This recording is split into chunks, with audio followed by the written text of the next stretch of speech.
Davis, a guy who ran for 333 yards last week and 4 touchdowns, did not have a big first half. It was quiet, and he shows up on the first drive right when the Tigers need him, 10-6. You know, he gets that edge. There's no one that can catch him. There needs to be someone right in front of him if they want any hopes of stopping Marquise Davis. He has that. If you're Cleveland Heights, you can use Brunswick's game against them. Still 8 minutes to go, but continue to run the ball, run the clock, and you have an opportunity for a fresh set of downs before making it into the end zone. Davis slipping through a couple tacklers, keeps the legs churning. Nobody could bring him down. Was touched back around the 8-yard line and just kept dragging defenders. And that's why he's the type of running back prospect we've been. Happened to the green wave on the other end. Here an option, this one going to be a pitch to the outside. Got a block and going to step into the end zone right around the corner. Nice blocking there by the wide receiver, setting that edge and giving some room for number 30, Andre Jenkins, the sophomore, to make his way into the end zone untouched. And also credit to Elijah Gray on that pitch, well timed on driving once again, looking to get their first win of the season and break that 9-game win streak for Holy Name dating back to 2013. But right now, Holy Name, they need to get a stop here. I know it's early in this game, but things are trending the way of Normandy. And a lot of it's because of Elijah Gray, the quarterback, trying to make a man miss an open field. He does. Past the 15-yard line, slips past the tackler, cuts inside, and he's going to barrel his way into the end zone. I'll tell you what's more slippery than that football tonight, and that is the quarterback, Elijah Gray. Nobody can bring that man down. Yeah, I don't even know what to say. I mean, this is one of the most exciting runners of a quarterback that I've seen. And a reminder that this trip to the Red Zone has been brought to you by Kelly McLean Achievement Center. Visit kelly-mac.com to learn more. 2nd and 2 from the 5. Have to get to the 3-yard line to pick up the first down. Rodriguez on the carry. Looks like he's going to get close and just enough to move the chains. Down at the 2. 1st and goal. That's nice having that first down marker right there. Now you have 4 golden chances at the 2-yard line to punch one in. But don't forget, Dom, this is the second time it's happened just like this. They got a fresh set of downs on the 2-yard line earlier in this game. Didn't quite turn out. Got to shake off the cobwebs. Still running out of the same set from the last 2 plays. They're going to go back to the well with Rodriguez again. And Rodriguez is into the end zone. Touchdown, Holy Name. And this crowd has come back to life after being quiet in the latter stages of the first half. 14-6, an opportunity to make it 7. That's how you set the tone. That's how you come out of half and show that we're still here, that we're not done yet.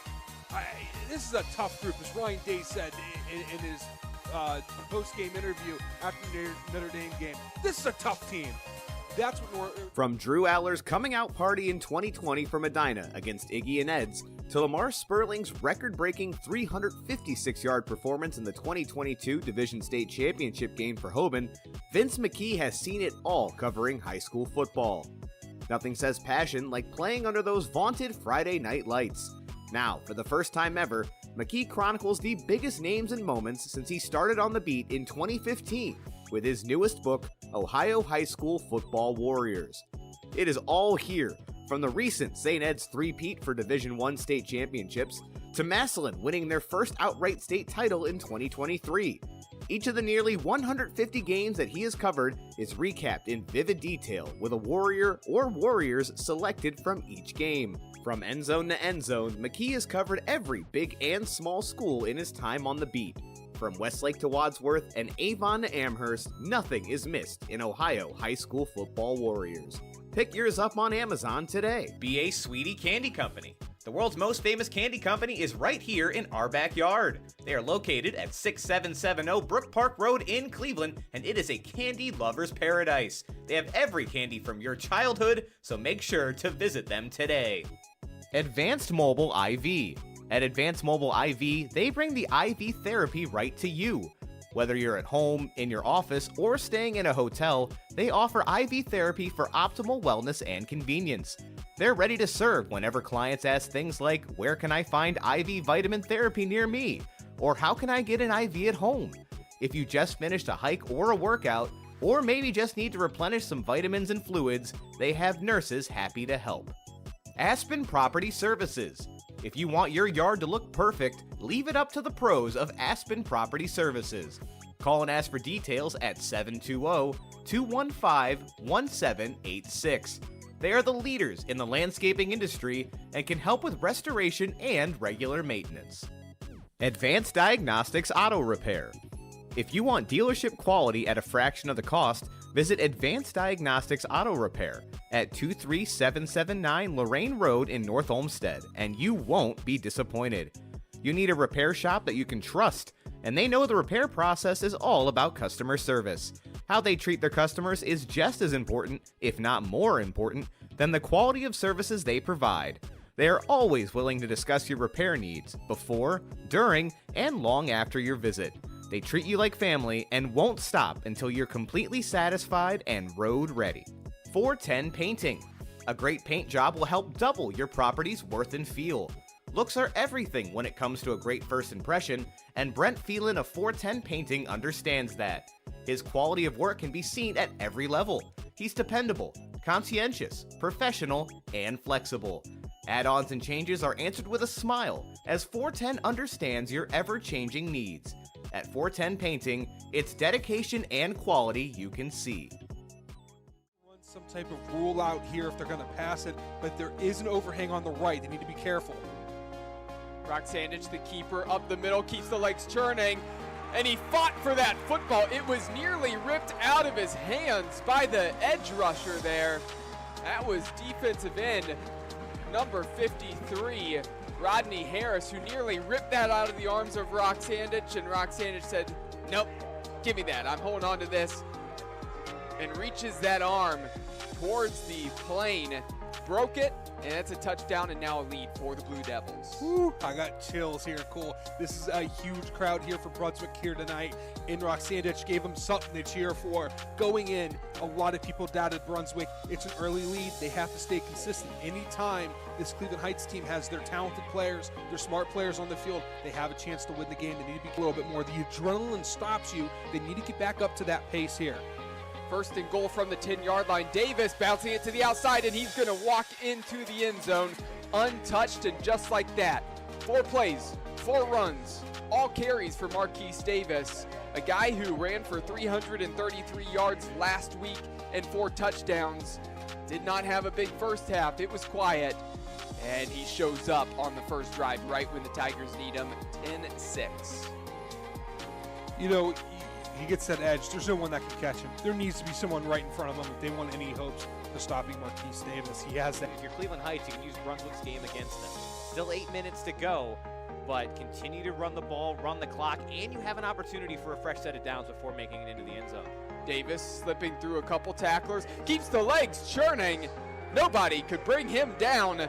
Was touched back around the 8-yard line and just kept dragging defenders. And that's why he's the type of running back prospect we've been. Happened to the green wave on the other end. Here an option, this one going to be a pitch to the outside. Got a block and going to step into the end zone right around the corner. Nice blocking there by the wide receiver, setting that edge and giving some room for number 30, Andre Jenkins, the sophomore, to make his way into the end zone untouched. And also credit to Elijah Gray on that pitch, well timed on the driving once again, looking to get their first win of the season and break that 9-game win streak for Holy Name dating back to 2013.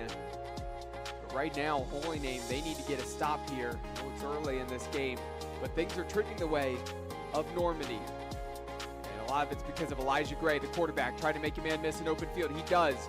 Past the 15-yard line, slips past the tackler, cuts inside, and he's going to barrel his way into the end zone.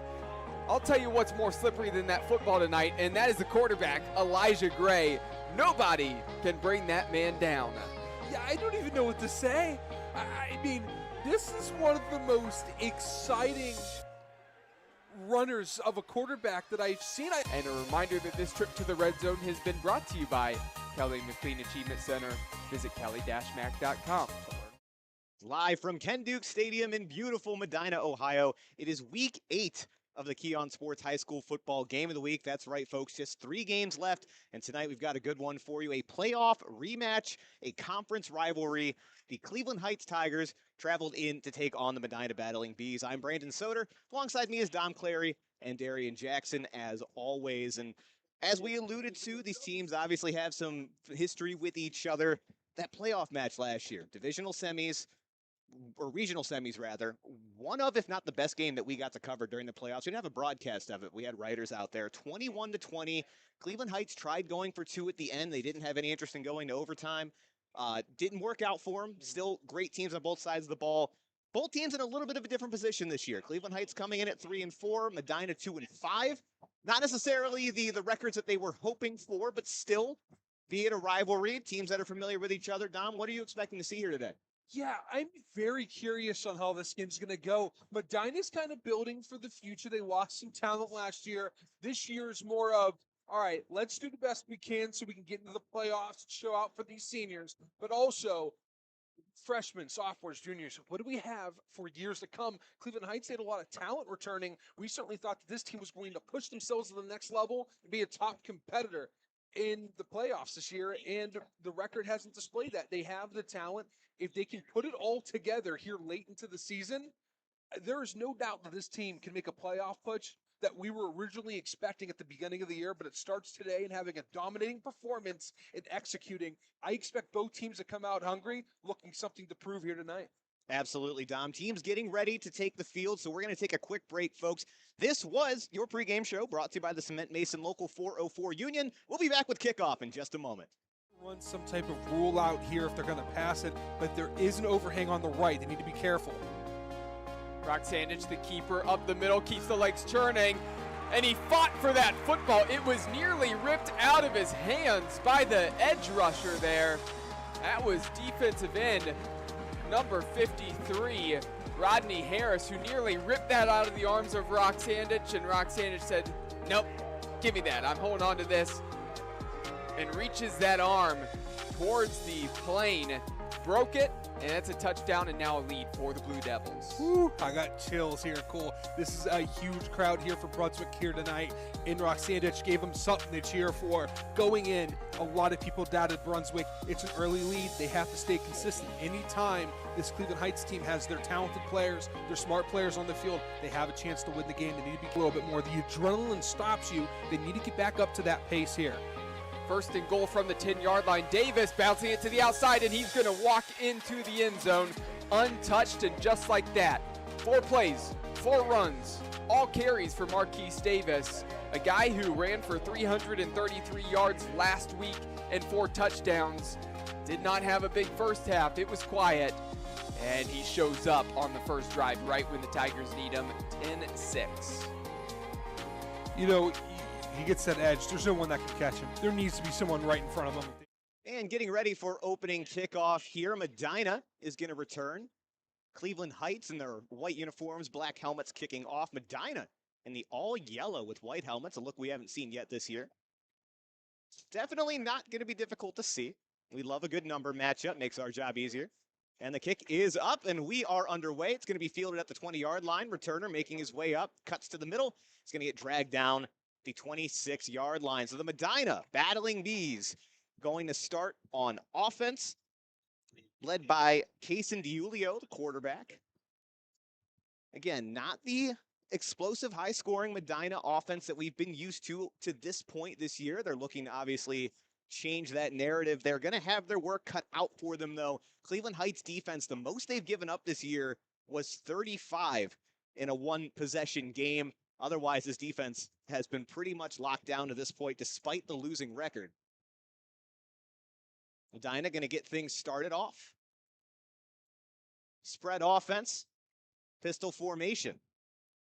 DiUlio ready for it, gets it, handoff. Back shimming his way up the middle, brought down after a short gain. That was number 3 on the carry, Cooper Yasefik, a name you're going to hear plenty of tonight, folks. The senior running back, wide receiver, linebacker, all over the field for Medina. 2nd down and 8 now for the Bees. Jusevic, one of those players, you want to give him the ball as much as possible early on. He creates contact, he invites it even, and he can find some space to break one big.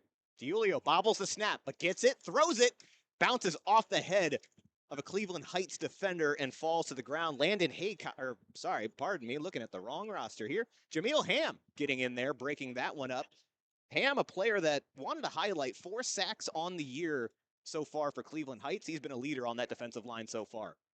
This is a tall defensive line. They're physical. They got some big boys in the middle, but they're also fast on the edges. This is a D-line group that you do not want to have to pass protect against. They have long arms, so they'll get inside quick before the offensive line can do anything. 3rd and long for Medina, and a flag thrown right as that play was getting underway. Looks like it's going to be a false start against the battling Bees. It's going to stretch the field out even more if they want to move the chains.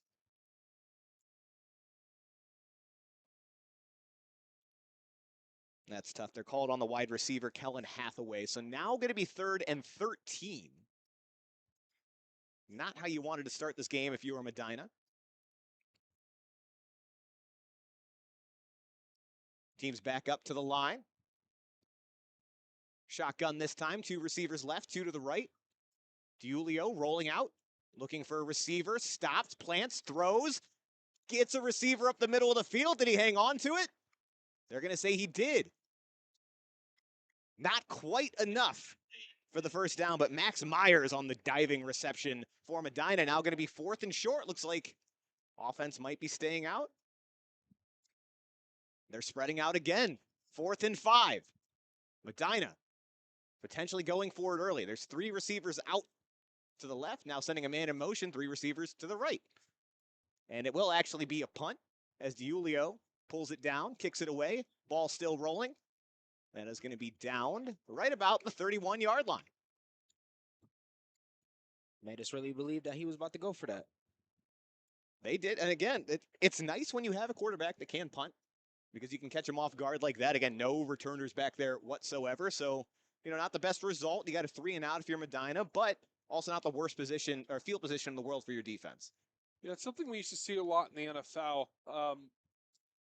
Brendan, you can already mark it off the chart here. Ben Roethlisberger used to do that back in his 20s. He was able to punt the ball if the ball was at the 45. Couldn't really kick the field goal, but it was too kind of close to punt. They would throw him out there, get the defense to bite on it, and he would pin him every time. A little further than you would think for that situation for a pooch punt, but yeah, it worked for him, and Heights has to drive about 60, 70 yards down the field. Steelers reference in the first 2 minutes. Man in motion for Cleveland Heights as they get started here. Going to be a handoff up the middle of the field. Back's not going to get very far. Marquise Davis, the Kentucky commit, on the carry. Yeah, the key for him, right? Key for Davis, give him the ball early and often in different creative ways, right? Giving the ball in the middle and an inside zone to the left, it works. It's effective. It gets the job done. But he's so good, you can use him in so many different ways. Put him in motion, then put him in the slot. Have him in motion and throw it to him in the flats, or just put him out wide and just find him downfield because he can be a good route runner if you need to be. 2nd and 8, motion again for Cleveland Heights. Going to be another hand up off the middle. Gain of a couple. Players getting a little bit chippy already. We're going to reset. Going to be 3rd and long rather for Cleveland Heights. I'm about to say, we like chippy games. They understand what's at stake here. Absolutely. Again, as Dom alluded to, both teams really needing a win here to round things out as we head into playoff season. 3rd and 7 from the 34. Quarterback takes it. Quick throw to the running back. Bobbles it, but brings it back in. Still running. He's got the first down. Excellent recovery there by Henry Perriman on the catch. Asher Wilson getting the start at quarterback tonight for Cleveland Heights. Puts it on the money. And that's going to be a Tigers first down. Could have been a holding there on the edge. They didn't call it. So if they don't call it, it's not holding. That's the way I stand on that. Get the first down. Now they're cooking here early. 1st and 10 from the 47. Hand off to Davis, looking for room, stumbling on the outside, gets met by a host of defenders. Maybe picks up a yard on the play. So far, Medina has been ready for the run. It's no secret that Cleveland Heights is going to want to pound the rock tonight. A little bit different than what they used to do. Used to run the wing T, A little bit of the triple option, but it was more of flip power, toss left, toss right, fullback dive, and then put the quarterback into space and have him throw downfield. Now a little bit different, more of your traditional spread. 2nd and 9, handoff to Davis again, pushes his way across midfield. It's going to get brought down, going to be 3rd and 5 for Cleveland Heights, trying to convert another 3rd down. So far, offense moving along. Looks like Davis is going to come off the field. Elijah Harris makes his way on for the Tigers. Wonder if they're going to be looking at more of a passing set here now. Been running out of the pistol formation. This time, going shotgun, 2 receivers near, 1 to the far side. Asher's ready for it. Another quick throw. Back's got it, making some room, runs his way up, and is going to get brought down at about the 35-yard line. Another screen when it counted. Pass completed. Looks like that was number 16 on the reception, Dion Solomon Jr.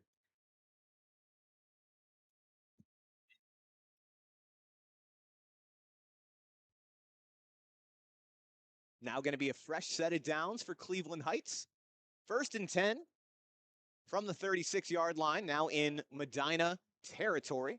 7 minutes, 30 seconds to go here in the first quarter.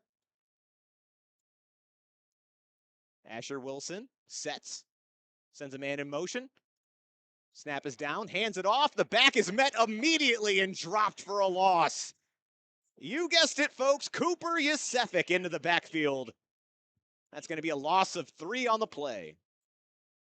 He's definitely he's an all-grit kind of player. Something that, if you're a friend or family of him, you want to look at that article at the end of the year because there's a chance that he might be one of those guys where I don't even have a position to put him at because he can just do everything. He's a talented player. He's physical on both sides of the ball. You got to love the way this kid plays. 2nd and 14 for Cleveland Heights. Man in motion again, goes behind the running back. Going to be a handoff, looking for some space, pushes forward, going to gain a couple of those yards back. Not quite to the original line of scrimmage. Elijah Harris on the carry. Going to be 3rd down and 13 for the Tigers. Again, already converted a couple of 3rd downs. Marquise Davis now back in the game for Heights. Medina, again, doing a pretty good job stopping the run. It's been those couple of outlet passes that have killed them so far. We'll see if Heights goes back to the well again.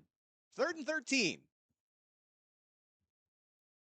Wilson sends a man in motion. Gonna drop back, play action, has an open receiver, makes the catch, and brought down at the 20-yard line. Amir Atkins on the reception. Nobody anywhere near him. Great delivery to Atkins there. He was calm and collective in the pocket. Found Atkins, had a man on him, but he was able to put it right where only Atkins could get it. Great job there by the young wide receiver to corral the ball, get forward a little bit, and then go down smoothly. Great execution. I'd like to see him throw the ball just a little bit more here. Again, but when you have a running back like Davis, it's hard to convince a team to do so. It's going to be a handoff for Davis on 1st and 10. Powers his way forward. And folks, just quickly, this trip to the Red Zone is brought to you by the Kelly McLean Achievement Center, your private tutoring, ACT prep, college consulting, and athletic recruiting resource. We do have a player down on the field for Medina. The trainer's going to go out and tend to him. We're going to cut away here for a moment, folks, but we'll be back momentarily. Run some type of rule out here if they're going to pass it, but there is an overhang on the right. They need to be careful. Roxandich, the keeper, up the middle, keeps the legs churning, and he fought for that football. It was nearly ripped out of his hands by the edge rusher there. That was defensive end, number 53, Rodney Harris, who nearly ripped that out of the arms of Roxandich, and Roxandich said, nope, give me that. I'm holding on to this, and reaches that arm towards the plane broke it, and it's a touchdown and now a lead for the Blue Devils. Woo, I got chills here, Cole. This is a huge crowd here for Brunswick here tonight.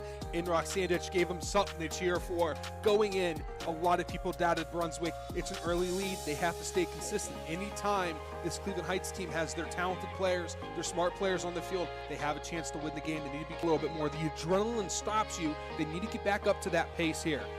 First and goal from the 10-yard line. Davis bouncing it to the outside, and he's going to walk into the end zone untouched, and just like that. 4 plays, 4 runs, all carries for Marquise Davis, a guy who ran for 333 yards last week and 4 touchdowns. Did not have a big first half. It was quiet, and he shows up on the first drive right when the Tigers need him, 10-6. You know, he gets that edge. And we're back here, folks. Cleveland Heights continuing to drive. The Medina player, Cordy Carey, is up and walking off under his own power, which you always like to see. Resetting now, 2nd and 4 from the Medina 14-yard line. Cleveland Heights on their first offensive possession, still moving the ball down the field. Wilson, set. Going to be a handoff. Davis bounces around, looking for a hole, goes up the middle, and is met again by a host of defenders. Good patient running. But again, a hole really just never opened up on that offensive line. Going to set up 3rd down now for the Tigers. Yeah, as soon as he got the ball, he did a Le'Veon Bell where he kind of stopped and said, where am I supposed to go? And he's a smart player. He can read the defense extremely well. So he tried making a play, just nowhere for him to go. Going to get another crack at it. 3rd and 10. Again, so far, 3 for 3 on 3rd downs for Cleveland Heights. And I don't think any coincidence, all 3 times they've passed the ball. 2 receivers out to the left. This time, it's going to be a handoff. Davis rumbling forward. He's got the first down and more. Dropped just a couple yards short of the end zone. Marquise Davis putting the team on his back there. It's going to be a fresh set of downs for Cleveland Heights. Again, you pass it, you pass it, you pass it on 3rd down. Load them a little bit. Space finally opened up the middle there. Davis able to take advantage. The 1st and goal from the 2-yard line. Got to imagine his number is going to get called again. They took Asher Wilson out here. Jalen Gordon. Running Gordon's quarterback going to hand it off. And that's a touchdown for Heights. Marquise Davis for the first time tonight. Cleveland Heights takes the early 6-0 lead. They mixed it up. They put in a quarterback who was not taking any snaps or any reps as a quarterback in pregame. He's listed, I believe, as a defensive back. No, he's listed as a quarterback. I don't remember seeing him out there. Give me the name one more time there, Dom. What number was that? Let me check again. Quarterback. It was Amir Adkins. Oh, that was like Adkins. used as a get. Pardon me. I said Jalen Gordon. I was incorrect there. Amir Adkins, who he was the one that had the big gain on 3rd down earlier. So impressive to see that young man make a big play, go into quarterback, and then command the offense after they took out Asher Wilson. And that kick is up and good from freshman kicker Harrison Williams. That's going to be an early 7-0 lead in favor of Cleveland Heights over Medina. 3 minutes, 52 seconds still to go in the first quarter. I don't know if you guys even noticed, but you said that was a freshman kicker? Yep. He kicked the ball and literally slipped and fell and still converted it. It So did. I think that is. It went through the goal, man. That's all that matters. That's one heck of a That's kick. that's No like pictures on the scorecard. That's like an old football movie from like the 70s where the kicker would kick it and you'd fly in the air and then fall right back on his back. It was equivalent to sliding like he was still in the base. Well, regardless, up and in for Harrison Williams. Again, we're going to bring it up before the injury, but just to give you an idea, and I know we're going to be talking about him a lot tonight, but how much Medina has to respect in game plan for Marquise Davis. One of those conversions was a 3rd and 12, 3rd and 13. They ran play action, and that's what caused Medina to bite and get the receiver open. Again, don't see that a lot here at the high school level, but again, the SEC Division I commit for a reason. Is Cleveland Heights getting ready to boot this one away?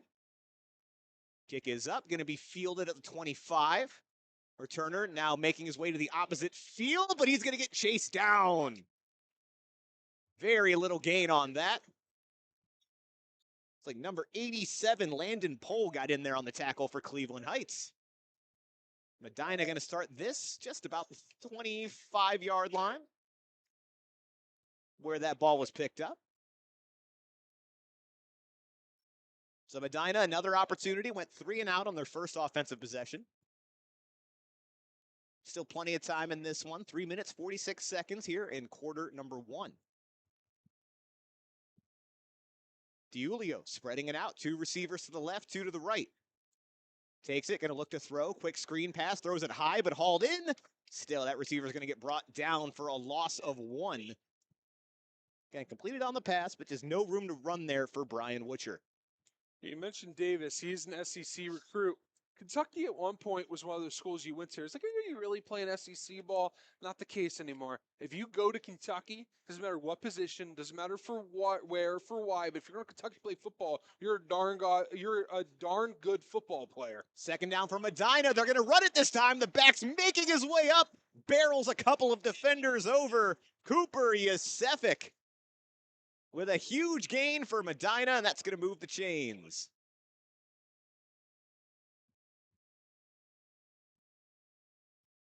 And looks like we may have another injury on the field, so we're going to take a break here, folks. Come back in just a moment. Run some type of rule out here if they're going to pass it, but there is an overhang on the right. They need to be careful. Brock Sandage, the keeper, up the middle, keeps the legs churning, and he fought for that football. It was nearly ripped out of his hands by the edge rusher there.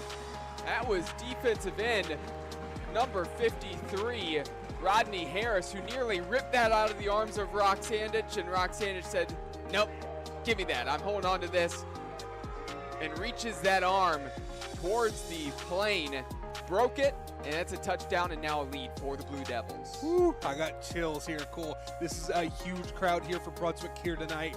And Rock Sandage gave them something to cheer for. Going in, a lot of people doubted Brunswick. It's an early lead. They have to stay consistent. Anytime this Cleveland Heights team has their talented players, their smart players on the field, they have a chance to win the game. They need to be a little bit more. The adrenaline stops you. They need to get back up to that pace here. First and goal from the 10-yard line. Davis bouncing it to the outside, and he's going to walk into the end zone untouched, and just like that. 4 plays, 4 runs, all carries for Marquise Davis, a guy who ran for 333 yards last week and 4 touchdowns. Did not have a big first half. It was quiet, and he shows up on the first drive right when the Tigers need him, 10-6.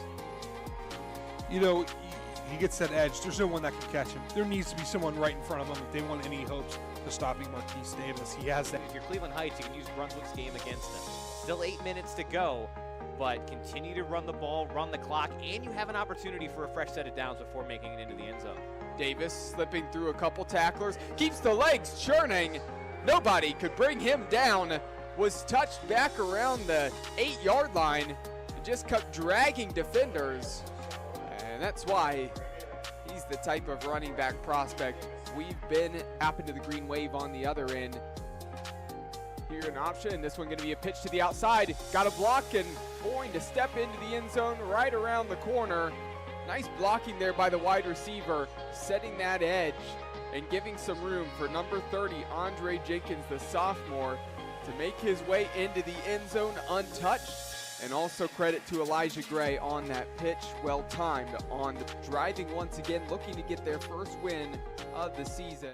And we're back, folks. Cooper Yasefik had to be helped off the field, but he is over on the sideline now. As we get the snap, going to be a handoff. Back this time, though, nowhere to go. Brought down for a loss. Grab that number. That was number 6, Brian Witcher, on the carry. Going to be 2nd and 15 for Medina. And again, glad to see Yasefik up. It's obviously going to hurt this Medina offense and really the team in general if he's not able to come back out tonight, as he is a focal point of this offense. Hoping the best for him. 2nd and 15 from the 34. This time going to be a pass. DiUlio has a receiver, hits him. Down after a very short game, back to the original line of scrimmage. Yeah, this Medina usually taking deep shots. They like that quick action, but it is not working tonight. They have a third down. They have an opportunity still here with what I believe is 12 yards to gain here. Interested to see what they do. 3rd and long for the Bees. Play call coming in, and that was Max Myers, by the way, on that last reception. But 3 receivers to the near side, 2 to the far. Julio by himself, facing pressure, throws it, has a receiver, catches it, brought down, not going to be enough for the first down, but hauled in once again by Max Myers. Oh, they're going to call it incomplete, actually. Oh. Didn't see it pop out from over here. It did. They did throw a flag as well, but I don't know if it's going to be counted for anything. He picked it up pretty quick. Yeah, we'll see. It's still showing 4th down as of now. Yeah, I think that flag was picked up. Going to be 4th down. Medina punting this one away. You can really, high snap. High snap, a punter gets it and brings it back down. That ball's going to go out of bounds just past midfield. Good effort by Heights there, not able to get the block, but sometimes just getting your face into the grill of the punter is all it takes. Good effort there by Heights. Right now, this Medina crowd is not making a peep. I feel like I don't even hear the band right now. This crowd needs something. Get a turnover, get a fumble, get a stop. Hold them here. Your crowd is not in this game right now, and you've got to find a way to get this stadium jumping because you do have a great home field advantage here at Medina. And right now, it is being ignored by Heights. You've got to find a way to get the student section, which is just a huge showing for this crowd on homecoming, and the home stands crowd as well. You've got to find a way to get them in the game. 1st and 10 from the 47. Handoff, back has it, straight up the middle of the field. Picks up 3 or 4 yards there on the play. Marquise Davis again on the carry. And yeah, to your point, it's kind of eerie, right? Like, Yeah. Medina is always an absolutely crazy crowd. And we got plenty of time left in this one still, don't get me wrong. It's 1 point or a 1 possession game. But still a strange scene so far. Minute 20 to go here in the first quarter. 2nd and 6 for Heights. Going to be a pass out to the tight end. Has room. He's going to have a first down. Keep barreling forward. And be brought down just past the 30-yard line. Number 87 on the reception, Landon Pohl. Saw him make a play on special teams earlier as well. I've only seen him run play action a couple of times. Both instances, big chunk gains for this Tigers offense. So we're now under a minute to go here in the first quarter. Are you seeing evidence of a bad football team here from Heights? Because they are not what their record is at all. This team looks good. We will go over that for sure. 1st and 10. Handoff again. Backs got it. Brought down after a short gain. Marquise Davis once again on the carry. And you kind of go through Heights' schedule, right? They've played some tough teams so far this year. I mean, they got a loss to a 5-1 team up in Detroit. The only strange ones, Strongsville and Brunswick. Strongsville's on a tear this year, to give them credit. They've really kind of turned it on late. Brunswick, even last year during, a year for Cleveland Heights where they had state championship aspirations, they played them close. So Brunswick getting that win, not necessarily surprising. We 2nd down now, handoff to Davis again. Maybe picks up a yard on the play. But then also the easy part of Heights' schedule is still coming up. They've got this game tonight, and then Euclid and Shaker to end things. Shaker has not been anything like what they were last year. They've been blown out, I think, even by Medina earlier this year. As the first quarter ends, we'll be back in a few moments, folks. You're watching the Keon Sports High School Football Game of the Week. This week's Keon Sports Game of the Week is brought to you by Balance Approach. Balance Approach focuses on helping businesses think strategically, develop the people on their team, build and deliver a superior client experience, and plan for the future. They also specialize in working with individuals new to sales and leadership roles within an organization to help develop their skill set and effectiveness as a leader. Get unstuck for good. Carl's Transport LLC. If you need a reliable lift in a vehicle that's safe, clean, and comfortable, then your first and only call needs to be to Carl at Carl's Transport. He's the leader in the mobile transportation business. You can reach him at 440-829-2287 for all your transportation needs.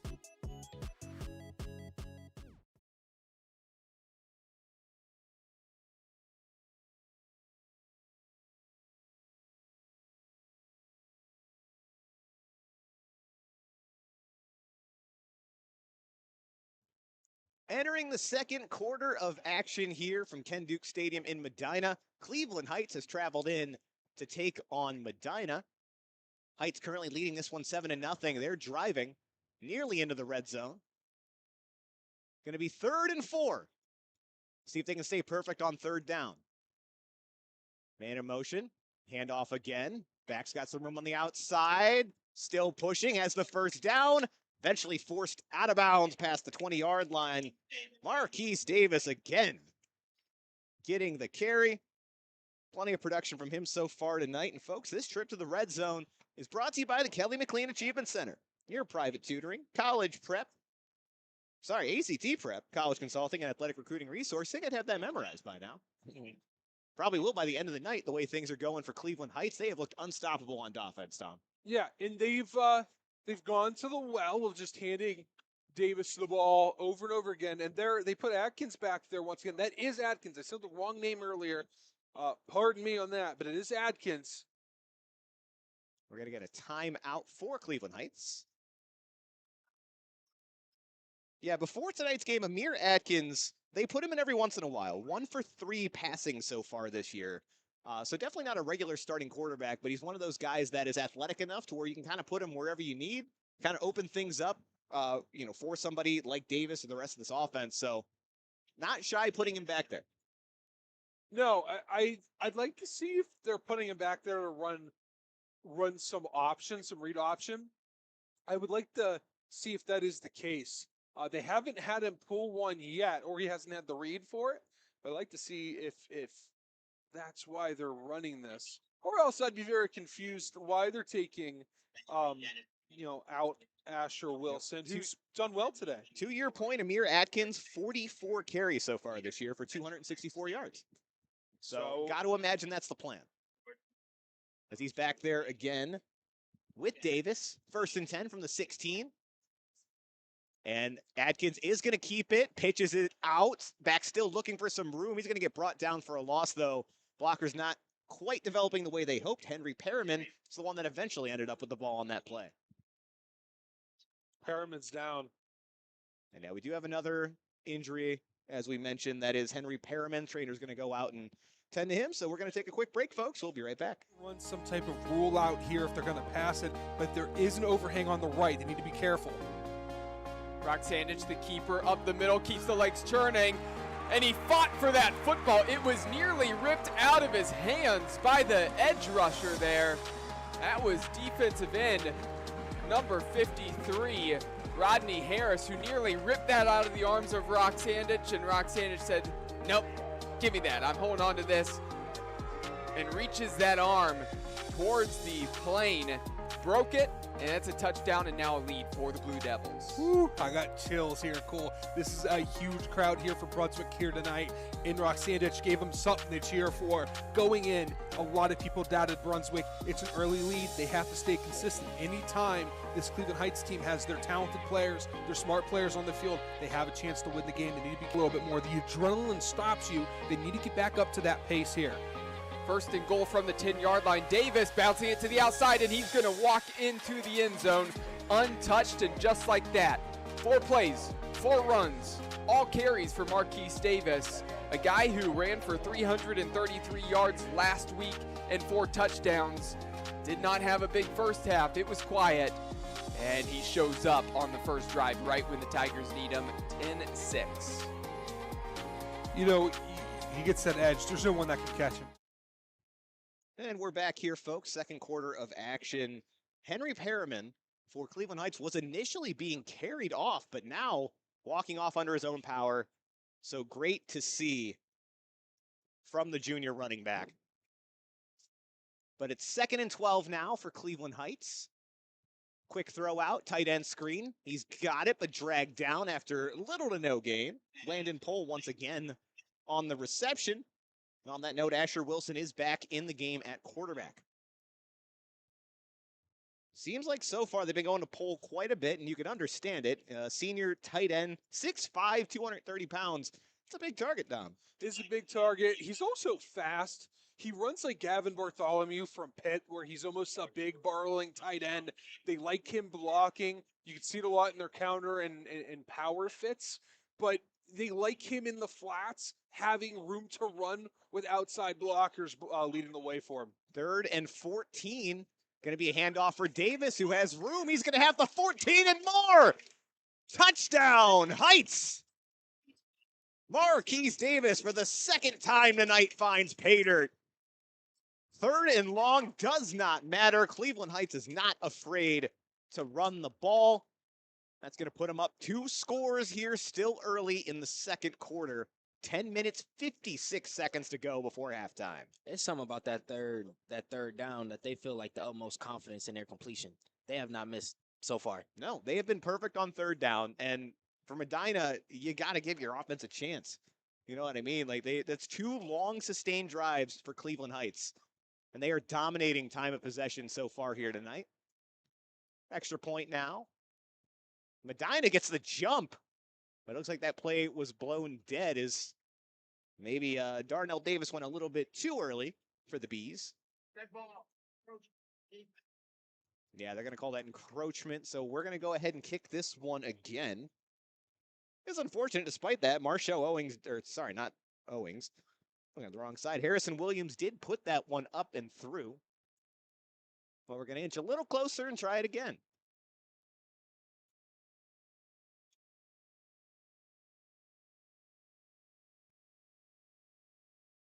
Second attempt now for the extra point.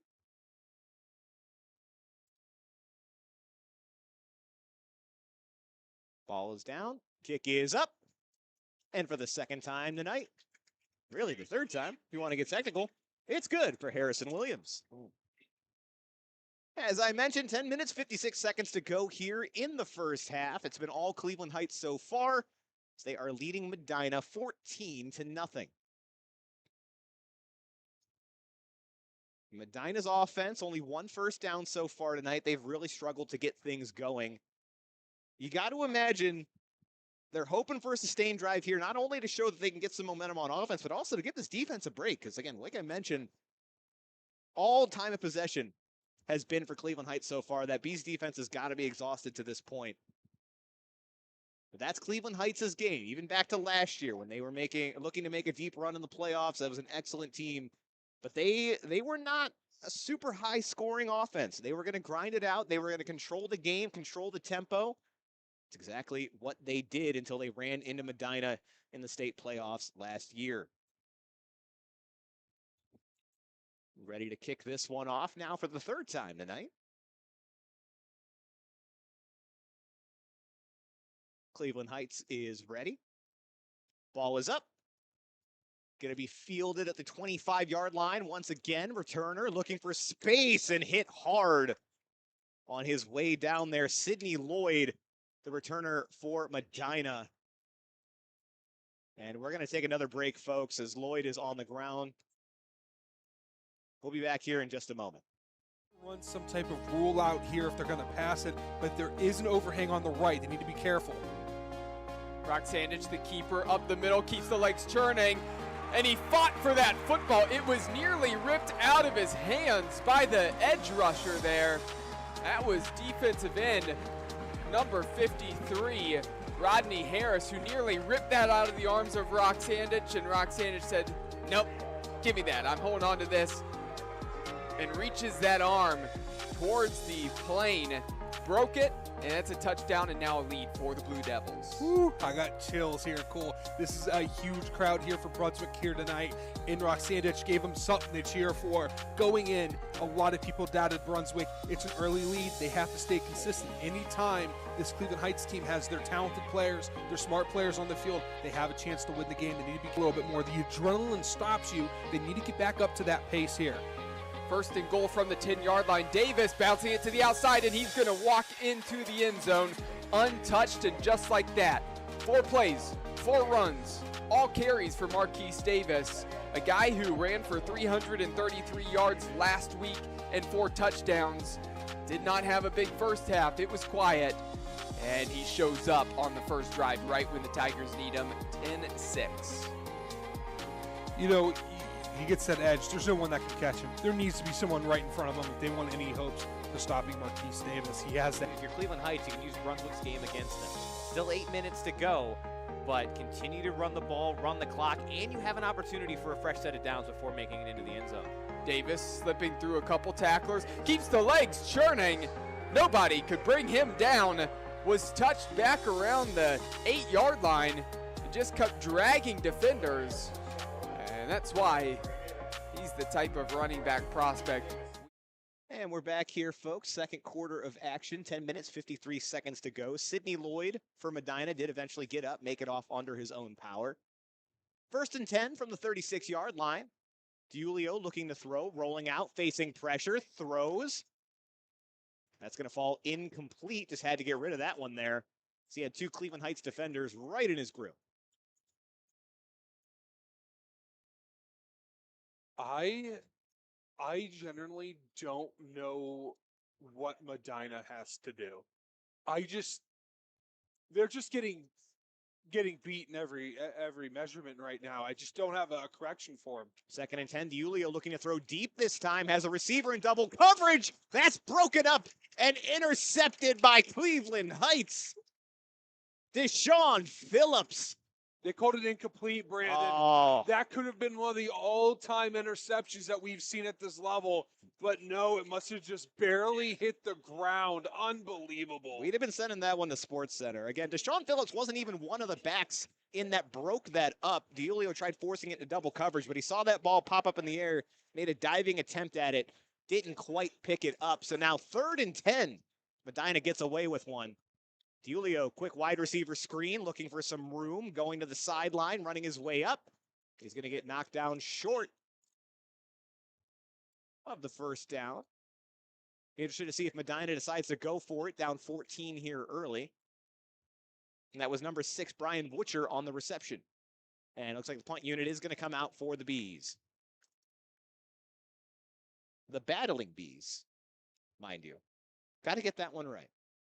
You know, I think if you say bees like during the game, I think it's okay because battling bees is a mouthful in the midst of the call. I hope the Medina family forgives me if you're watching this. As that ball is kicked up and short. Going to bounce and fall out of bounds right around the 40-yard line. Coach for Cleveland Heights is fired up after that one. No, as he should be. This is great coaching. Remember, he's coaching, not yelling. He is coaching the kid. Yes, he is yelling, but he's coaching. If you hear what he says, get out of bounds. When I yell fire and you're next to out of bounds, you get out of bounds. Because if that ball hits him, Medina is eligible. That is now a fumble. When Medina kicks it, they cannot gain possession of the ball. They can only down it. They can only then gain possession of it if if Cleveland Heights touches it. That's good coaching. Is just ingrain that in your kid's head because it may not bite you now, but in the middle of November, early November, it will bite you then. 1st and 10 now from the 46-yard line. 10 minutes, 24 seconds to go as Heights takes over. Going to be a handoff to Davis, brought down after a short gain, running to the weak side. My senior year of high school, I yelled at a kid. He was a talented kid that ended up playing at Marietta a few years later. But I remember in high school, he hit a kid late in one of the first rounds of the playoffs. And I grabbed him. I said, "You cannot do that. We're again, mercy rules going on right now. It's not going to hurt us here. But when we play our next game against the number 1 team in the state, it will hurt us then. You got to be careful. You have to ingrain that in your kids in the season if you're trying to make a playoff push." 2nd and 8, going to be a handoff again to Davis. He's got room in front of him. It's a foot race. Is anyone going to catch him? They're not. Touchdown, Cleveland Heights. Marquise Davis for the 3rd time tonight. And we are still early in the second quarter. He is having his way with this Medina Battling Bees defense. And for those trying to count at home, that is 58 yards to the house. And folks, this feels like a pretty good time to bring this up. First off, albeit a quick one, that trip to the red zone brought to you by the Kelly McLean Achievement Center. But also, we've got a vaunted Mickey Mouse shield behind us here that we give out to the player of the game every day, or every game that we do. And you folks who are watching have an opportunity to put in the YouTube comments who you think is deserving of that. So far, obviously, Marquise Davis is a definite candidate, as that kick is going to be low and no good. Looks like Medina may have actually gotten a hand on that one. Well, point being, if you think there is a player on either side that is worthy of the Mickey Mart player of the game, again, let us know in those YouTube comments. We will cut off voting a couple minutes left in the fourth quarter, so make sure you vote early, you vote often. 9 minutes, 30 seconds to go here in the second quarter. It has been all Cleveland Heights, as I said, up 20-0 over the Medina Battling Bees. Yeah, Medina early did a good job slowing down the run, really clogging up the middle, make things difficult on that Cleveland Heights offensive line and Davis. But again, the longer that defense is out there, offense not doing them a lot of favors so far. They're going to get worn down, and we saw it there. First real breakaway run for Davis tonight. He's already got 3 touchdowns. That kid is special, man. He is one of those players that when he is playing your school or a school nearby, you go to that game. He is a once in a generation kind of player at this level, and who knows what he can be going forward. Take us up and away, and that's actually going to go out of bounds. So penalty on Cleveland Heights. By a country mile at that. He's one of those players that, and I'm going to say it, is a player that had a Kentucky offer, is now at Buffalo, Lamar Sperling, who is having a decent year. He's kind of in a weird situation, but went to Akron Hoban, or Archbishop Hoban, pardon me. He was one of those players that you saw. It's like, this kid can go as far as he wants to go. It's the same thing with Davis here today. He is one of those players that if he puts in the work, he will. He has thus far, and he has the intelligence. He's a promising young man on and off the field. If you continue doing that in the bluegrass state of Kentucky, who knows how far this kid can go. 1st and 10, Julio sends a man in motion and hands it off on the jet sweep. That was number 6, Brian Wutcher, going to get knocked out after a short gain. Going to be 2nd down and 7 for Medina. 9 minutes, 33 seconds. Back did go out of bounds. The clock is stopped. Medina looking to get something going on offense tonight. Julio by himself sends a man in motion once again. This time going to keep it himself. Has some space for the 1st down. Tackled right at midfield, flips forward and pops right back up. And for the first time tonight, Casey Julio showing off his legs. That's going to be a 1st down for Medina. Okay, we hear the crowd a little bit. We need to get the crowd into the game. If they could do that, they could build some momentum. And again, you mentioned it. There's not often in high school you get a true home field advantage. Medina, typically one of those spots. That's very tough to play in for the opposition. Fans starting to get going here as well. 1st and 10 now from midfield. Man in motion once again. Julio set, ready for it by himself.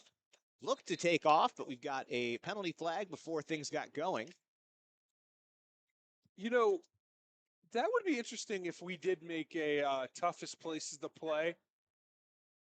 I would be interested to see, we can get all of our riders to kind of chip in and give us their 5 toughest places. We get our top 5 toughest places that we've been to. Vince, Cole, he's obviously was part of the crew, not this year, but he knows this area really well. He's able to chip in with that and make a top 25. That would be pretty cool. We had a false start penalty for Medina, so now 1st and 15 from the 45. Again, you mentioned that 2 places off the top of my head, obviously Medina, where we're at now, and another place we haven't actually went to call a game, is that play clock expires. If they didn't get a timeout, which I think they may have. They did. Yeah, timeout for Medina as the play clock nearly expired. But here, and then despite it being a smaller stadium, Columbia Raiders. Never been there. I've only been once, but anytime we try to get Raiders out there for playoff action and everything, they've had, was it Marco Sigliano, I believe his name was, a great running back there for the last few years. Environment out there is absolutely electric, despite it being a Division 5 or 6 school. Yeah. So it would be interesting. I feel like we could definitely compile a good list. And as someone that played against schools that small and even smaller, those are actually the toughest places to play because everyone's on top of you. And so, here, everyone's kind of in the stands or by concession. But these smaller schools, they don't have the band in the end zone. The sound is kind of all on top of you, and everyone's around you as well. And there's lines about 5 deep from the fence. Those Division 5 schools and beyond, they're tough places to play. First and 15, Julio hands it off. Back's going to be able to pick up some yardage there, nearly back to the original line of scrimmage. Sorry, go ahead. You're all good. One of the places we used to play was called the Pines. It was because you were just surrounded by pine trees. Stands weren't big, but it felt like everyone was directly on top of you. If you went out of bounds and you slipped, you were going right underneath the fence and into the fourth row. Caleb Sherman on the carry there for Medina. Second and long. This time, Julio going to look to throw right up the middle of the field and off the hands of Marquise Davis. Nearly coming away with an interception there. Now going to be 3rd and 12 for Medina. That played as if it was an RPO. Didn't seem like he was actively reading the linebackers. Just appeared as if it was an RPO. He pulled that pretty quick. Wrong read there if that's the case. Ready to get another shot at it. Got one first down on this drive, but then pushed back by a penalty. 3rd and 12.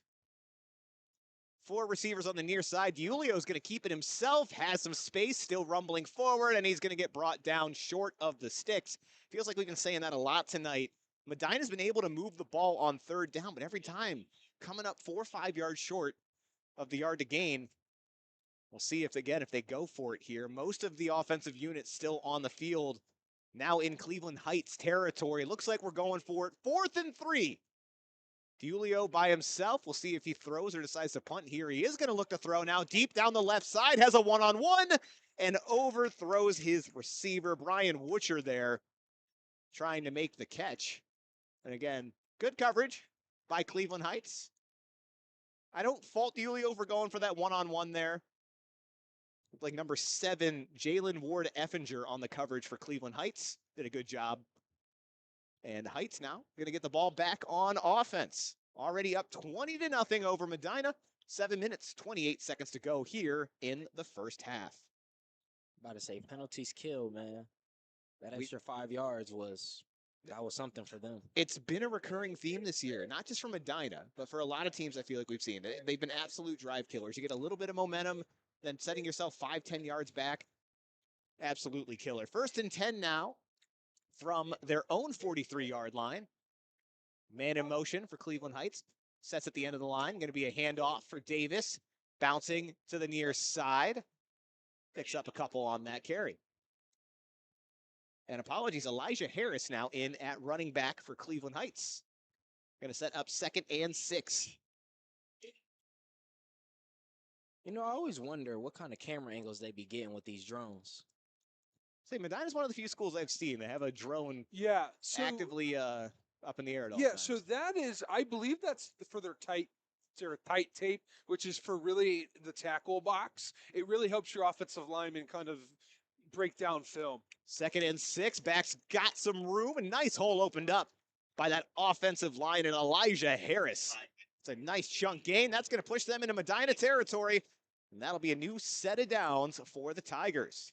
Yeah, I didn't have it in high school. I had it in college. We would have wide film, which is what you're currently saying, is that would be considered wide film. Usually probably up a little bit higher on top of the roof. Typically have a better angle of the wide receivers. In high school, that's all we had.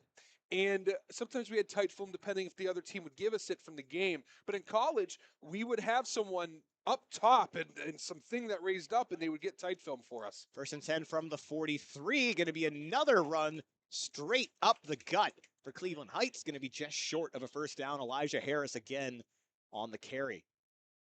And again, as somebody that does a lot of work with the NFL draft, anytime you can get that tight film, like you're saying, you get the best. full, especially like trying to watch game film for wide receivers, defensive backs, safeties, very difficult just from a broadcast view. But if you can get that, kind of all 22, it makes it significantly easier. When you can see the tight film, you can see the running back, where his eyes are, how he's like developing throughout the play. 2nd and 2 for Cleveland Heights. Going to be a handoff to Davis. Looks like he's going to be just a tad short. We'll see if they give it to him. And nope, they're going to go ahead and give them the first down. Another set of downs for Cleveland Heights. At the D3 level, a lot of the coaches take a lot of different run fits in plays from D1 programs. So we would watch a lot of film. I remember the one year we watched a lot of Notre Dame offensive line film. We also watched some was it Ohio Dominion in D2 in near Columbus. We watched a lot of their tape as well, and watching like that tape in the tight was always the best. 1st and 10 from the 35. We're going to get a penalty before this ball is able to get snapped. Got to imagine this is going against Cleveland Heights. Looks like they were still, delay of game. The clock ran out. I was going to say they're still trying to get a play in there. That's going to set them back another 5 yards. Second time we've seen that tonight. So, Brandon, now we have like the drones, right? And it's weird. I know I keep talking about this. I'm sorry I brought it up. No, you're good. I'm rolling. About 11 years ago, my freshman year, we started noticing that there were these little tents that had huge poles sticking out top of them, and someone would operate a camera, and it would be the tight film. They would have to zoom in. 1st and 15, going to be a handoff to Davis, stepping over defenders. Going to get brought down just past the original line of scrimmage. It's going to be 2nd and 9 when we come back. And it looks like we have another injured Medina battling B on the field, so we're going to let him get tended to. We'll be back here momentarily. Run some type of rule out here if they're going to pass it, but there is an overhang on the right. They need to be careful. Roxandich, the keeper, up the middle, keeps the legs churning, and he fought for that football. It was nearly ripped out of his hands by the edge rusher there. That was defensive end number 53, Rodney Harris, who nearly ripped that out of the arms of Roxandich, and Roxandich said, nope, give me that. I'm holding on to this, and reaches that arm towards the plane, broke it, and that's a touchdown and now a lead for the Blue Devils. Woo, I got chills here, Cole. This is a huge crowd here for Brunswick here tonight, and Roxandich gave them something to cheer for. Going in, a lot of people doubted Brunswick. It's an early lead. They have to stay consistent. Anytime this Cleveland Heights team has their talented players, their smart players on the field, they have a chance to win the game. They need to be a little bit more. The adrenaline stops you. They need to get back up to that pace here. 1st and goal from the 10-yard line. Davis bouncing it to the outside, and he's going to walk into the end zone untouched, and just like that, 4 plays, 4 runs, all carries for Marquise Davis, a guy who ran for 333 yards last week and 4 touchdowns. Did not have a big first half. It was quiet, and he shows up on the first drive right when the Tigers need him, 10-6. He gets that edge. There's no one that... Back here at Medina, going to be 2nd and 8 for Cleveland Heights. Man in motion. Tight end coming around. Going to be a handoff for Davis. Straight up the middle again. Still stays upright. Being chased by multiple defenders, and no one's going to get him. Touchdown, Cleveland Heights. Marquise Davis making sure to leave his mark on this game. 4 touchdowns already tonight. We're not even in the second half. No, he's different. That was literally probably his best drive of the night. He carried, 4 or 5 Bs on him, ran through He was all of stepping them. over people, pushed him over, and credit to the offensive line as well for Cleveland Heights. They're playing a very, very good game so far tonight. Absolutely.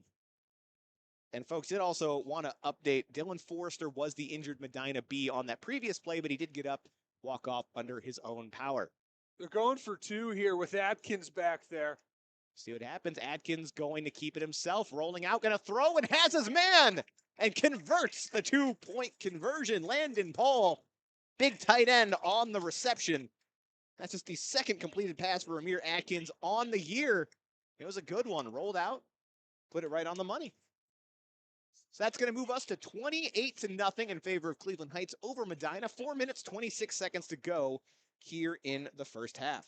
And folks, now's a good time to remind you, stick around for halftime for the Cement Mason Local 404 Union halftime show with our very own Dom Clary.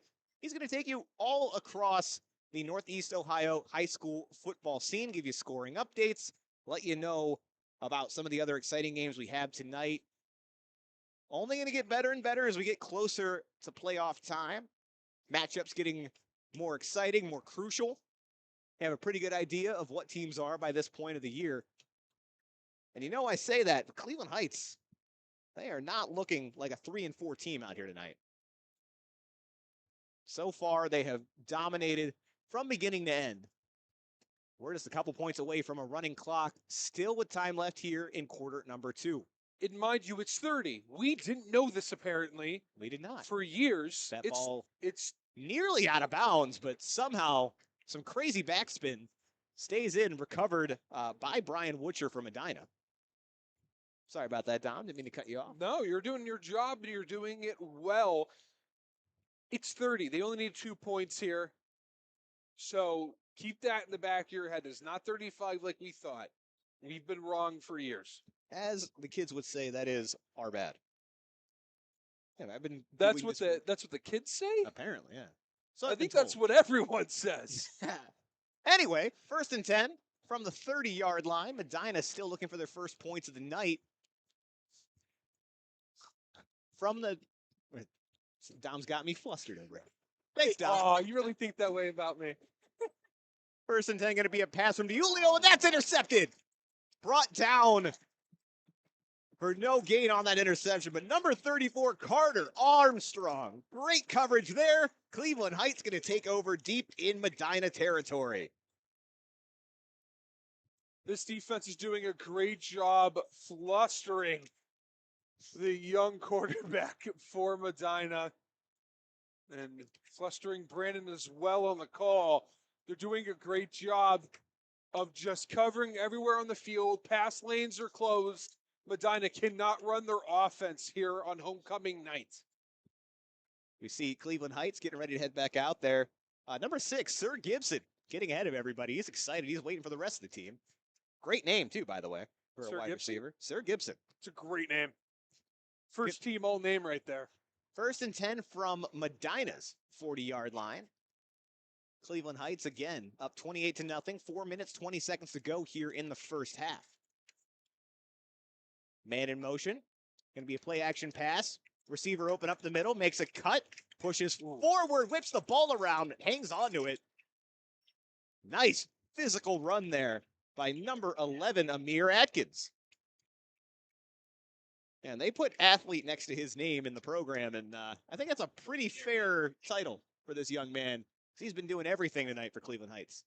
He's a senior. There has to be a school that's noticed this young man. 1st and 10 now from the 22-yard line, knocking on the door of the red zone. Going to be a handoff straight up the middle again. Bread and butter tonight for Cleveland Heights. Elijah Harris on the carry. That is going to put us into the red zone, and this trip to the red zone is brought to you by the Kelly McLean Achievement Center, your private tutoring, ACT prep, college consulting, and athletic recruiting resource. 3 minutes, 30 seconds and counting. Heights taking their time. Get back to the line. Asher Wilson is going to look to throw, hands it off. Back's got some space, still rumbling forward, and brought down in goal-to-go territory. Elijah Harris again on the carry. And he got knocked out earlier than I thought, and we have a flag on the field, so let's go ahead and erase that off the board. That will go against Heights. We'll reset here. Heights making some substitutions. So, from what I am seeing, is Amir Atkins doesn't have a ranking available, but he does have an offer from Connecticut, There we go. Okay, then. which is an independent school. They're in the Big East in basketball now, and they're building their football program decently well, and they're on pace of bowl contention. Not a bad place to start your college career. It's going to be 2nd and long now for Cleveland Heights. Going to be a handoff again. Goodwin looking for some space up the middle of the field. Going to be brought down after a solid gain. I said Goodwin there. Elijah Harris again on the carry. My apologies. Going to set up 3rd and about 10 for Cleveland Heights. Still perfect on 3rd downs tonight. See if they can convert one more time. Still running that clock. 2 minutes, 30 seconds to go now in the first half. Wilson's got Harris in the backfield. Man in motion. Going to be a handoff to Harris. Has some room. Explodes. Has one more man to beat. He's going to walk into the end zone. Touchdown, Heights. Elijah Harris this time in the run game. Found the hole on the weak side, and he made Medina pay. Now going to push us into running clock territory. Extra point coming up for the Tigers. This team is just hot, man. They're executing on every play, and the Bees can't stop them. And again, the two talented running backs here for Cleveland Heights carrying the load so far tonight. And again, I got to give credit to the offensive line. We have yet to hand out the Mickey Mart player of the game to an entire offensive line unit or any unit in general. This might be a night so far, though. If it's going to happen for Cleveland Heights, let us know, folks, if you believe they're deserving. We're going to get a 2-point conversion. It's going to be a throw out to the far side. And once again, hauled in by Landon Pohl. 2-point conversion is good. 36-0 in favor of Cleveland Heights over Medina. 2 minutes, 17 seconds to go here in the first half. I guess the 1 points don't matter no more. They're going for 2. They are, and so far it's worked, so why not keep it going? Asher Wilson that time in at quarterback, completing that one. Absolutely. That's back-to-back. So now clock will start to run here after this kickoff. Probably have time for one more Medina possession. Again, folks, make sure you stick around for the Cement Mason Local 404 Union Halftime Show with Dom Clary. It's going to take you all around the world of Northeast Ohio high school football scores. A lot of games last night on a Thursday, which is a little bit of an oddity, but still plenty of games happening tonight and even tomorrow.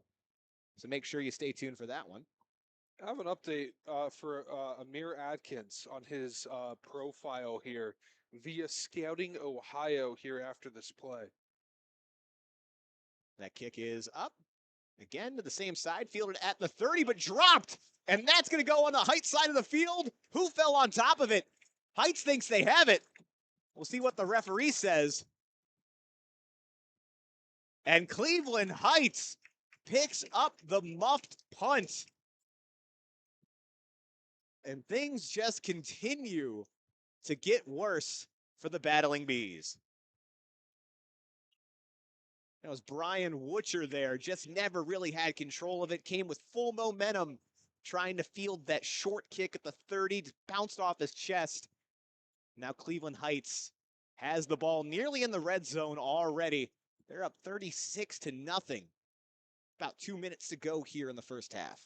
So here's your Amir Atkins update. So this one here does not say Connecticut, but I did see Connecticut via on 3. But they didn't have any other offers. It says FCS for his non-top D1 schools. He has Grand Valley State, Baldwin Wallace, and Tiffin that have offered him. Akron, Toledo, and Eastern Michigan have also offered him as well. It doesn't say any D2 schools or FCS. Unless Grand Valley's one. 1st and 10, Marcellus Harris now in at running back. It's flipped over after a short gain. Probably not going to happen with D1 offers, but man, I would love to see him in a Baldwin Wallace uniform. Well, no, listen, you think that I had a lot of teammates. They had FCS schools that recruited them. I had one buddy that took visits to Purdue. He visits to Youngstown State and in a bunch of different schools, but they settle at Baldwin Wallace. It's not again, that's sometimes the route if you want to play for 4 years. 2nd and 8. The handoff once again, back working on the weak side, stuffed by a couple of Medina defenders after a short gain. Marcellus Harris again on the carry. Again, another senior running back here. I can't believe you haven't mentioned this tonight. Elijah Harris having himself a good night so far. He's a freshman. 5'11" freshman. Already with a touchdown tonight. Again, now seeing Marcellus Harris getting some work. Looks like Davis, though, back in the game for Cleveland Heights. Minute to go here in the first half. 3rd and 3. And it will be a handoff for Davis, struggling to find some room, but still staying upright, forcing his way forward. And that offensive line for the Tigers, with all of their might, pushing the back. We'll see if that was enough for a first. It is. This team is strong, man. That's going to be nearly 1st and goal. They're going to be able to pick up a first down at about the 1-yard line, it looks like. And folks, this trip to the red zone brought to you by the Kelly McLean Achievement Center, your private tutoring, ACT prep, college consulting, and athletic recruiting resource. 40 seconds and counting. 1st and 10 from the 10. Heights looking to put up another touchdown before things are said and done here in the first half.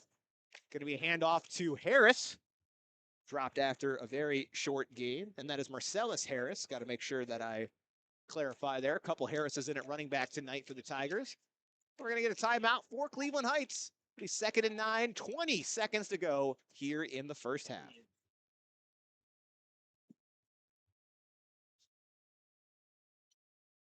Got a couple costly turnovers for Medina tonight. Only a couple first downs to their name as well. Cleveland Heights really dominating all facets of the game here so far. Gonna have to make some tough adjustments here at halftime to stay in this one. Obviously doesn't help. Cooper Yusefic went down earlier in this game. If we happen to get one, we'll give you guys an update on him and the rest of the injured players that we've seen so far this evening on both sides of the ball. Man, 36-0 in favor of Cleveland Heights. They're gonna have 20 seconds to put up 6 more. This 2nd and 9 from the 9. They can get to about the half-yard line to pick up a fresh set of downs, so not quite a goal-to-goal situation. Asher Harris in the game at quarterback. He's got Marcellus Harris in the backfield with him. And it's going to be a play-action pass. Has a receiver knocked out of bounds just before that first down marker. Good quick pass out to Amir Atkins. It looks like we may have another injured Medina player, so we're going to cut away here, folks. We'll be back momentarily. Run some type of rule out here if they're going to pass it, but there is an overhang on the right. They need to be careful. Brock Sandage, the keeper, up the middle, keeps the legs churning, and he fought for that football. It was nearly ripped out of his hands by the edge rusher there. That was defensive end number 53, Rodney Harris, who nearly ripped that out of the arms of Rock Sandage, and Rock Sandage said, nope, give me that. I'm holding on to this. And reaches that arm towards the plane, broke it, and that's a touchdown and now a lead for the Blue Devils. Woo, I got chills here, Cole. This is a huge crowd here for Brunswick here tonight. And Rock Sandage gave them something to cheer for. Going in, a lot of people doubted Brunswick. It's an early lead. They have to stay consistent. Anytime this Cleveland Heights team has their talented players, their smart players on the field, they have a chance to win the game. They need to be a little bit more. The adrenaline stops you. They need to get back up to that pace here. 1st and goal from the 10-yard line. Davis bouncing it to the outside, and he's going to walk into the end zone untouched, and just like that. 4 plays, 4 runs, all carries for Marquise Davis, a guy who ran for 333 yards last week and 4 touchdowns. Did not have a big first half. It was quiet, and he shows up on the first drive right when the Tigers need him, 10-6. You know, he gets that edge. There's no one that can catch him. There needs to be someone right in front of him if they want any hopes of stopping Marquise Davis. He has that. If you're Cleveland Heights, you can use Brunswick's game against them. Still 8 minutes to go, but continue to run the ball, run the clock, and you have an opportunity for a fresh set of downs before making it into the end zone. Davis slipping through a couple tacklers, keeps the legs churning. Nobody could bring him down. Was touched back around the... And we're back here, just about ready to wrap up the second half. 3rd and 4, 17 seconds to go. Cleveland Heights trying to punch it in one more time. It's going to be a handoff to Harris. Looks like he's brought down just short of the goal line and just short of that first down marker as well. Elijah Harris, again, on the carry. We're going to get another timeout for Cleveland Heights. So 11 seconds now. And they're adjusting. I thought that was a 3rd down run. I guess I was wrong. Actually, nope, I was not. 4th down. Having a discussion, figuring that out. So it's going to be 4th and about half a yard in order to reset the chains, a full yard to put it in the end zone, maybe 2. Got to imagine you go back to the well at running back, whether that's Elijah Harris, Marquise Davis, or now Marcellus Harris. Heights and Medina heading back out onto the field. 11 seconds to go. They're going to call it 4th and 2. Elijah Harris in at running back. Asher Wilson, the quarterback. 2 receivers out to the far side, 1 to the near. Tight end out there as well. Man in motion. Everyone's over on that far side. Now the receiver's coming back, but going to be a handoff, and Davis walks in untouched. Touchdown, Cleveland Heights. Elijah Harris now 2 touchdowns on the evening. Sorry, go ahead. No, go Finish for it. your I was call. just going to say, taking over from Marquise Davis. Doesn't matter who you plug in back there. This Cleveland Heights run game is on fire. You have a group of running backs that are very capable of reading the defense. They're physically able, they're athletic, they're quick, they're shifty, but these are smart young men that know how to read the defense. They have good chemistry with their offensive line that's doing good work in creating space. As we're going to go for 2, Asher Wilson throws one up to the left side of the end zone and has his receiver. The 3rd time tonight, Cleveland Heights converts on a 2-point conversion, and guess what? Amir Atkins there to make that reception. Going to be 7 seconds left in the half. As Medina will take back over. Got to imagine they're going to kneel this one out or let it roll. Cleveland Heights. Well, what more can you say? This run game has been dominant. Their defense has rarely been on the field. Offense loving it so far tonight as they lead the Medina Battling Bees 44-0 on the road. And again, we keep going back to it. You don't expect to see this from a 3-4 team. You didn't really expect to see Cleveland Heights with this record in the first place, given how dominant they were last year, given that Davis was coming back. But so far proving they are much better than that schedule has indicated so far. So that kick is up and away, fielded. The 25-yard line returner is going to step out just past the 30.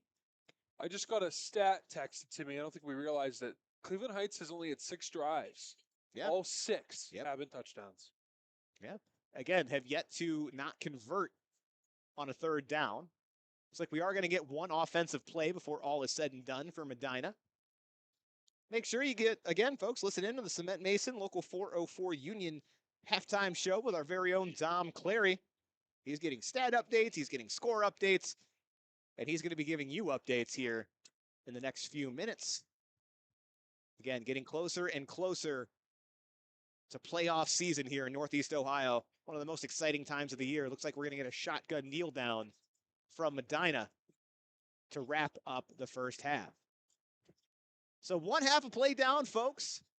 Cleveland Heights Tigers traveled in to take on the Medina Battling Bees. So far, Heights all over this one. They lead Medina 44-0.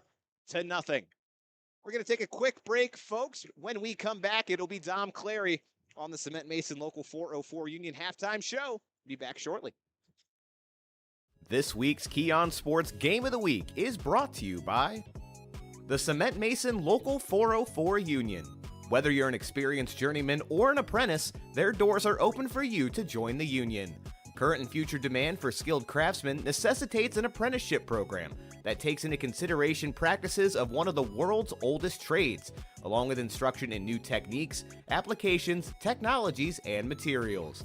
The Local 404 Cement Masons Joint Apprenticeship Training Program supports a world-class curriculum of instruction and on-the-job training for more than 40 apprentices annually.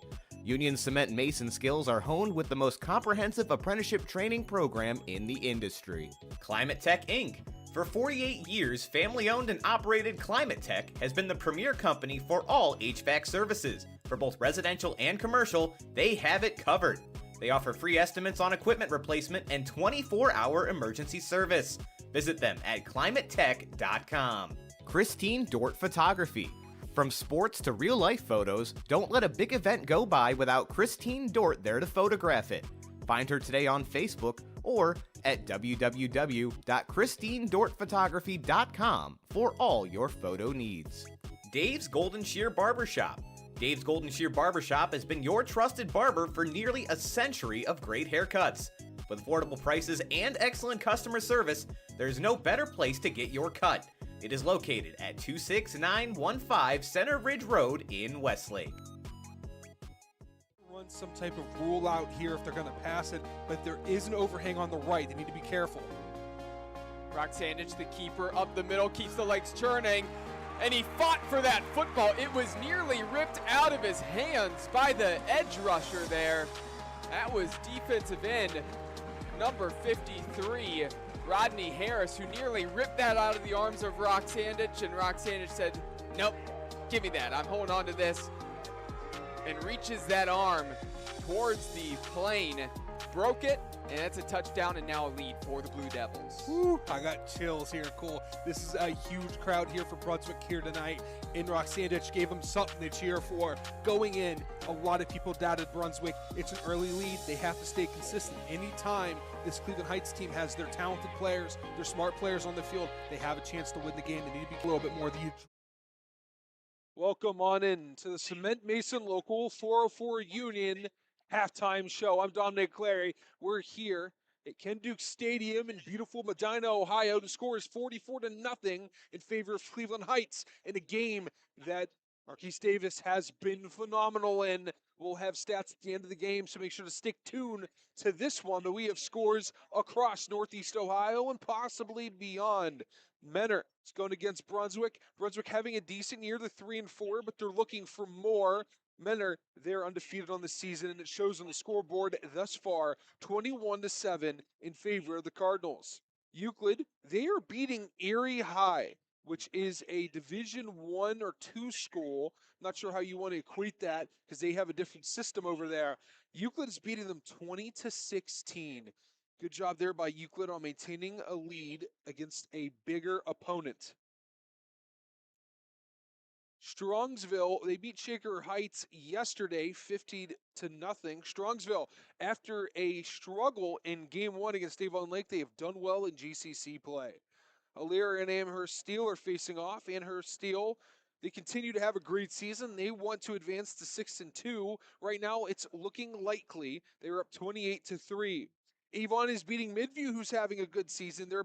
They have a chance, to be over 500 this year, but this game might set them back just a little bit. Avon, they're up 28-7. Olmsted Falls, they are battling against Avon Lake. They both have the same record at 5-2. Avon Lake has the score in their favor around halftime, 21-7. North Ridgeville is beating Berea Mid-Park. Berea Mid-Park is 1-6 and struggling dearly so far this year, while North Ridgeville, it's the opposite. They are 6-1. The score is 21-7. Buckeye beat Normandy yesterday, 59-13. Valley Forge leading Lakewood, 7-0. Rocky River, they beat Westlake, 28-19 on Thursday.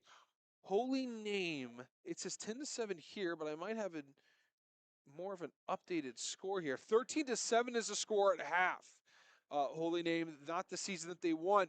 Padua, they're 4-3. Good season for them thus far.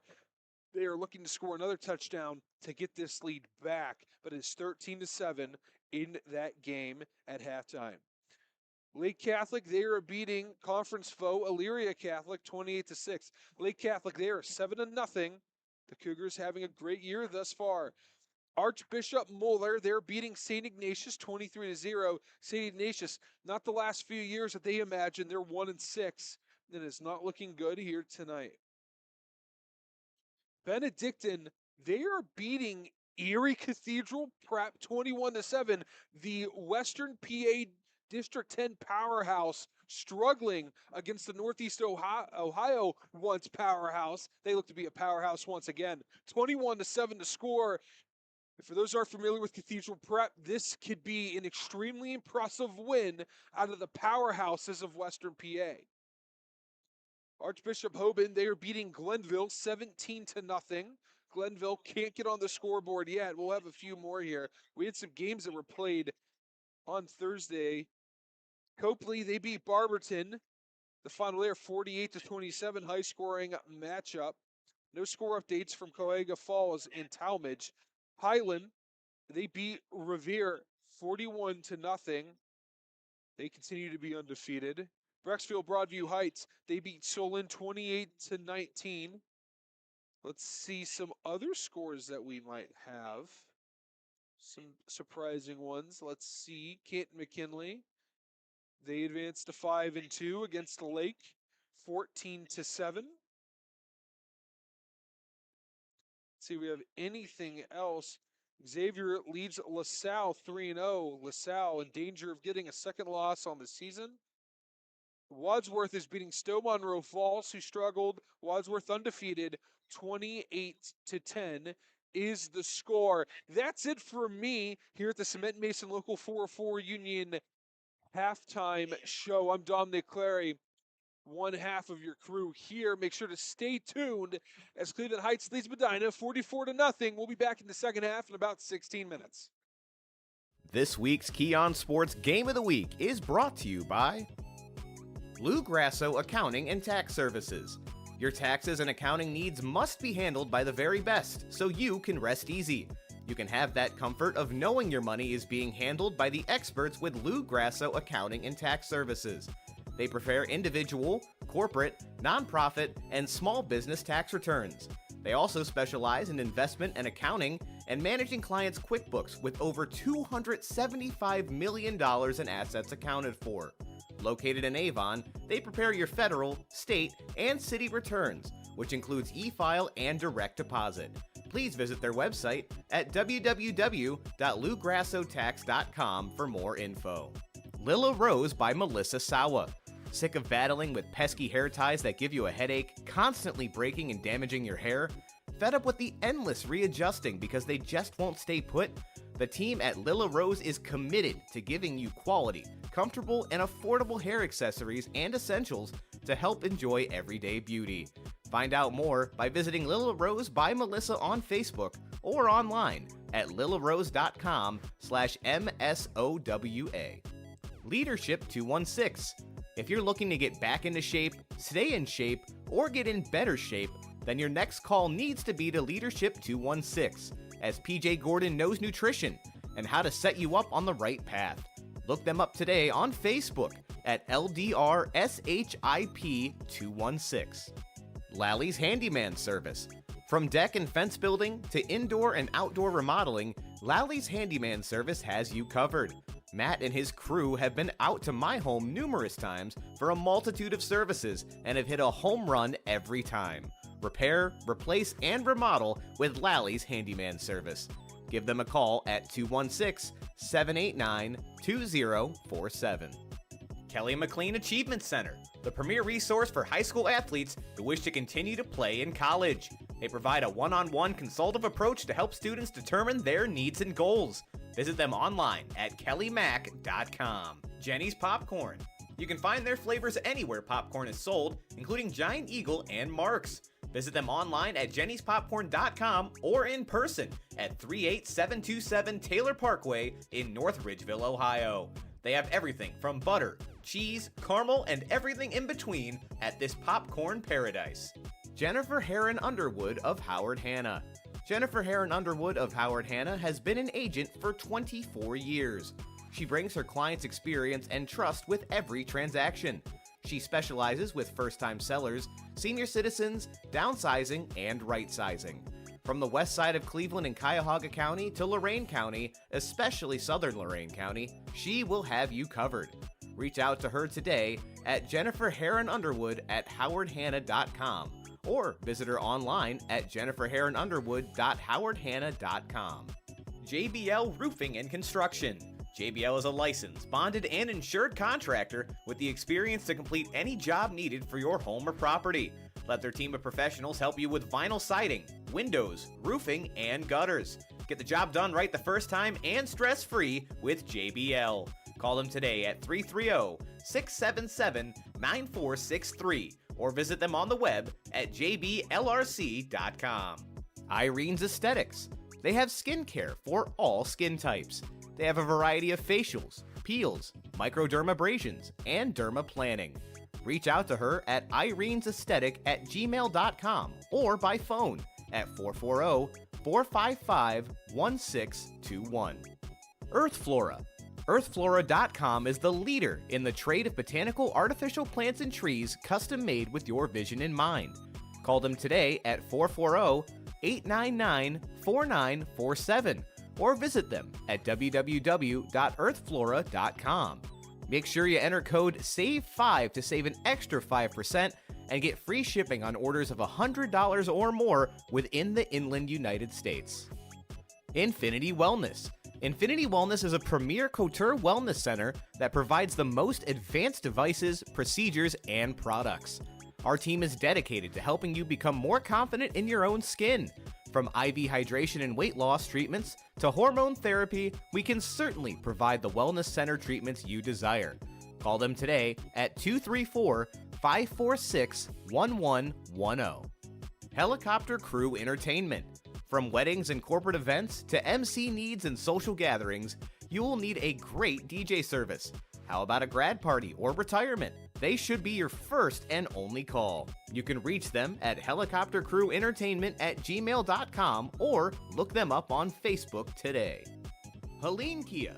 Looking for a new or used car? Check out our guy Jim McConville at Helene Kia in North Olmsted on Lorraine Road. Jim is a member of the auto community for the last 20 years and will treat you right no matter your car buying need. He's an expert at new and used car deals, including trade-ins and financing. Great Lakes Training. Great Lakes Basketball caters to athletes of all ages and experience levels with a wide variety of training techniques. Book your first session today at www.greatlakesbasketball.com or email Coach J at coachj@greatlakesbasketball.com. Gotcha Covered Avon. Their team of experienced design consultants are experts in helping you find the right window treatments for your home or business. Swing by their showroom at 2525 Nagel Road in Avon to see for yourself how they can make your entire living room or any room look better with just a few small suggestions and a low cost. You can find them online at gotchacovered.com/Avon. Frankie's Italian Cuisine. Looking for a place to enjoy a post-game meal? Love Italian food? Frankie's Italian Cuisine has you covered from meatball to lasagna. Visit them tonight at 4641 Great Northern Boulevard in North Olmsted and taste the 50-plus years of legacy for yourself. Mickey Mart. The Moose is on the loose at Mickey's. Your local Mickey's is open now for the food and fuel you need to keep your family moving. Be sure to use your Mickey Mart Rewards card to quickly rack up amazing member-only deals, including free food and beverages. Mickey's is a proud supporter of our local school systems through our Fuels Schools program and is excited to team up with Keon Sports to bring you all the finest moments in local sports, information, and entertainment. Search for Mickey Mart or visit www.mickeythemoose.com. That's mickeythemoose.com to find a location near you. My Medicare Network. My Medicare Network is a local insurance agency that specializes in helping seniors compare and enroll into a Medicare insurance plan. They represent all major carriers, which will save you time and frustration. And when working with My Medicare Network, you'll be confident you selected the best plan for your needs. MDG Flooring. If you're in need of quality flooring for your home or office, look no further than MDG Flooring America in Medina. There is nothing that Steve and his talented staff cannot handle. Call them today at 330-725-5252 or stop in and visit them in person at 3812 Pearl Road in Medina. Maxim Lacrosse. Maxim Lacrosse will demand players embody the game by giving and receiving respect and understanding that character counts. Mangia Bella Italian Goods. If you love Italian food like we do, then you need to swing over to Mangia Bella Italian Goods at 22560 Lorraine Road in Fairview. This family-run business knows that a happy belly is a full belly. From vintage homemade pasta to meatball subs the size of your head, you will be in a food lover's paradise. You've tried the rest, now have the best. Every Step Seniors. Every Step Seniors is a relocation service helping seniors to downsize and move. They handle every step of the way, including packing, moving, setup, home cleanouts, donations, and home sale prep services. Look them up online today at www.everystepseniors.com. Run some type of rule out here if they're going to pass it, but there is an overhang on the right. They need to be careful. Roxandich, the keeper, up the middle, keeps the legs churning. And he fought for that football. It was nearly ripped out of his hands by the edge rusher there. That was defensive end number 53, Rodney Harris, who nearly ripped that out of the arms of Roxandich. And Roxandich said, nope, give me that. I'm holding on to this. And reaches that arm towards the plane. broke it, and that's a touchdown and now a lead for the Blue Devils. Whew, I got chills here, Cole. This is a huge crowd here for Brunswick here tonight. In Roxandich gave them something to cheer for. Going in, a lot of people doubted Brunswick. It's an early lead. They have to stay consistent. Anytime this Cleveland Heights team has their talented players, their smart players on the field, they have a chance to win the game. They need to be a little bit more. The adrenaline stops you. They need to get back up to that pace here. First and goal from the 10-yard line. Davis bouncing it to the outside, and he's going to walk into the end zone untouched, and just like that. 4 plays, 4 runs, all carries for Marquise Davis, a guy who ran for 333 yards last week and 4 touchdowns. Did not have a big first half. It was quiet, and he shows up on the first drive right when the Tigers need him, 10-6. You know, he gets that edge. There's no one that can catch him. There needs to be someone right in front of him if they want any hopes of stopping Marquise Davis. He has that. If you're Cleveland Heights, you can use Brunswick's game against them.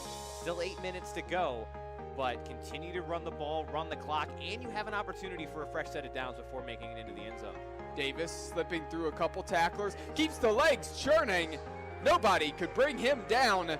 Was touched back around the 8-yard line and just kept dragging defenders. And that's why he's the type of running back prospect we've been. Happened to the green wave on the other end. Here an option, this one going to be a pitch to the outside. Got a block and going to step into the end zone right around the corner. Nice blocking there by the wide receiver, setting that edge and giving some room for number 30, Andre Jenkins, the sophomore, to make his way into the end zone untouched. And also credit to Elijah Gray on that pitch, well timed on the driving once again, looking to get their first win of the season and break that 9-game win streak for Holy Name dating back to 2013. But right now, Holy Name, they need to get a stop here. I know it's early in this game, but things are trending the way of Normandy. And a lot of it's because of Elijah Gray, the quarterback, trying to make a man miss an open field. He does. Past the 15-yard line, slips past the tackler, cuts inside, and he's going to barrel his way into the end zone. I'll tell you what's more slippery than that football tonight, and that is the quarterback, Elijah Gray. Nobody can bring that man down. Yeah, I don't even know what to say. I mean, this is one of the most exciting runners of a quarterback that I've seen. And a reminder that this trip to the Red Zone has been brought to you by Kelly McLean Achievement Center. Visit kelly-mac.com to learn more. 2nd and 2 from the 5. Have to get to the 3-yard line to pick up the first down. Rodriguez on the carry. Looks like he's going to get close and just enough to move the chains. Down at the 2. 1st and goal. That's nice having that first down marker right there. Now you have 4 golden chances at the 2-yard line to punch one in. But don't forget, Dom, this is the second time it's happened just like this. They got a fresh set of downs on the 2-yard line earlier in this game. Didn't quite turn out. Got to shake off the cobwebs. Still running out of the same set from the last 2 plays. They're going to go back to the well with Rodriguez again. And Rodriguez is into the end zone. Touchdown, Holy Name. And this crowd has come back to life after being quiet in the latter stages of the first half. 14-6, an opportunity to make it 7. That's how you set the tone. That's how you come out of half and show that we're still here, that we're not done yet. This is a tough group, as Ryan Day said in his post-game interview after the Notre Dame game. This is a tough team. That's what Holy Name is. They proved it right there with that offensive line putting in work and those running backs doing well. That was a good drive. Here's the hold, looks good, and that kick is up and good. 14-7, 1 did that. He needed that run. Yeah, he's hobbling, he's hurt, he's in pain. But as soon as he says go and that ball hits his fingers, the light shining down bright on him, you have 11 hungry invaders trying to get to you, and all he can think of is the task at hand. Pull back to pass, looking down the field. He's got a man wide open, and he finds him into the open field, and headed for the end zone is number 7, Colin Doskosh, the senior, and an opportunity to tie this game up. What a huge play there as Cole kept his eyes down the field, and there was nobody around Doskosh. hurt ankle, no ankle, it doesn't matter. He can throw the ball for 68 yards in the tutty all the way to the crib. Oh, cool. Brandon, we have an exciting football game between a one-win team and a no-win team. And baby, this crowd's into it. We're into it. The PA announcer screaming there in the PA system. We have an exciting one. I'll tell you what, that's all you want in a football game, a 60-yard touchdown pass, broken coverage. We'll take advantage of it. This hasn't been the season where either of these teams really have picked up many wins, right? And you know what? We're not going to kick it. We're going to see if we can get it. I don't know. It will depend. If they go to the ground, you'd have to think they're stating that this is 4-down territory now. I think it was the snap that got messed up last time. We just saw the holder there practicing the hold. I think they're going to kick it if they need to. Here's a carry up the middle for Dix. They're not going to have to, as he's going to push close to the end zone. He stopped just short. That white wall there of the invaders kept him out of the end zone. But that actually might help Holy Name, because even though they didn't score there, they got a first down, opportunity to kill a little bit more clock if they want to here. Here's the run with the quarterback, and Andrew Cole slips through some tacklers into the end zone. Holy Name, their first lead on the night, 20 unanswered points. My goodness, just ran it down the throat of Normandy. They weren't taking any chances. They weren't doing anything funny. They know what their record has been in the red zone tonight. And man, they didn't care. They redeemed themselves, finally put themselves up in this game. Minute 7 to go. Hopefully that's enough. He's still going to have to come out and play defense. But man, what a redemption arc for Holy Name, coming back from 14 unanswered, now up with just a minute 7 to go in this one. So the lefty kicker and Josetti has an opportunity here to extend this lead to 7. This one's up, and this one is good on the PAT. 21-14. Looking at overtime for the first time this season here in our Keon Sports Game of the Week. And we're in week 7 now at this point, and here on 4th down now. 10 yards to go.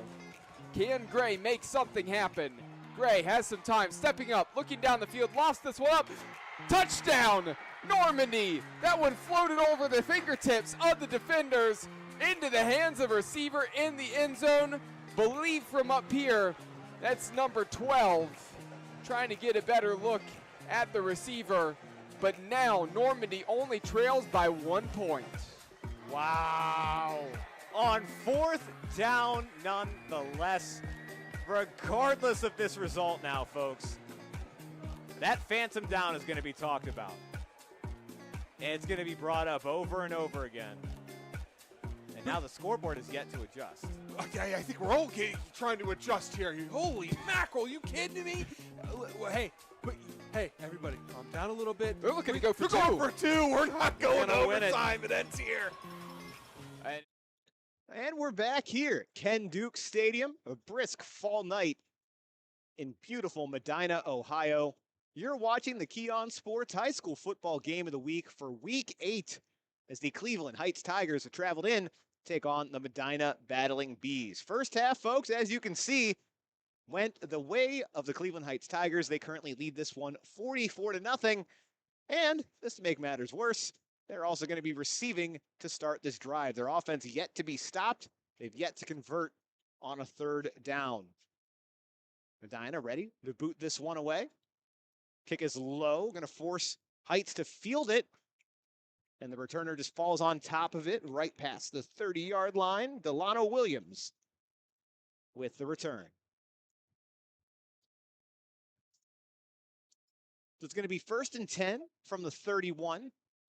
Interested to see if Heights is going to put in any of their substitutes up this big to start.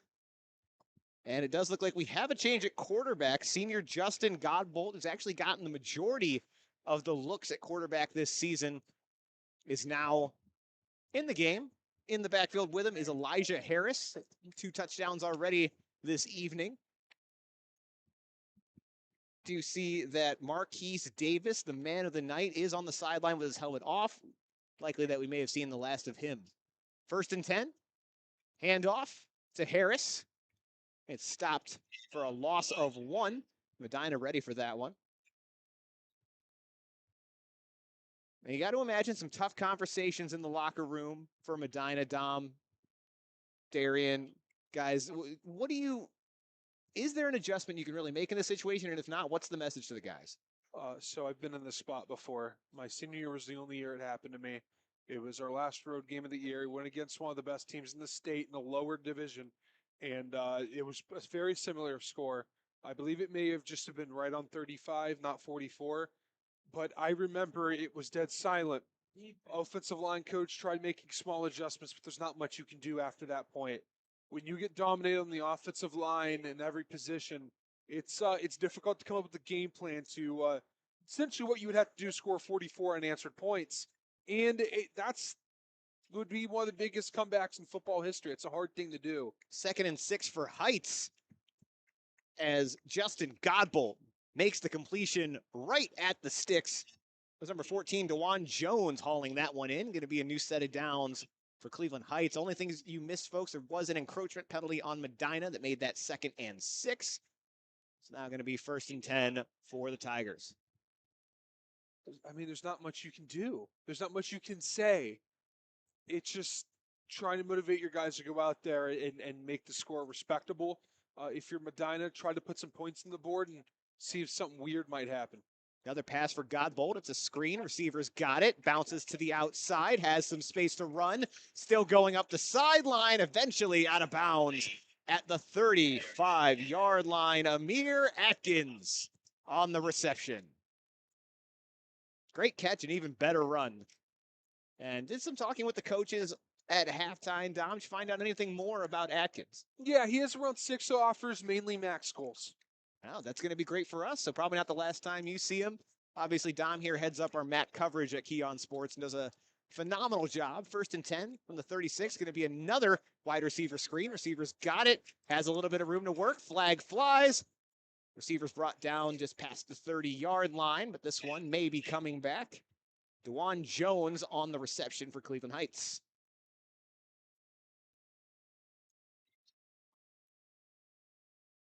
We'll see what the call is here. No movement yet from either side.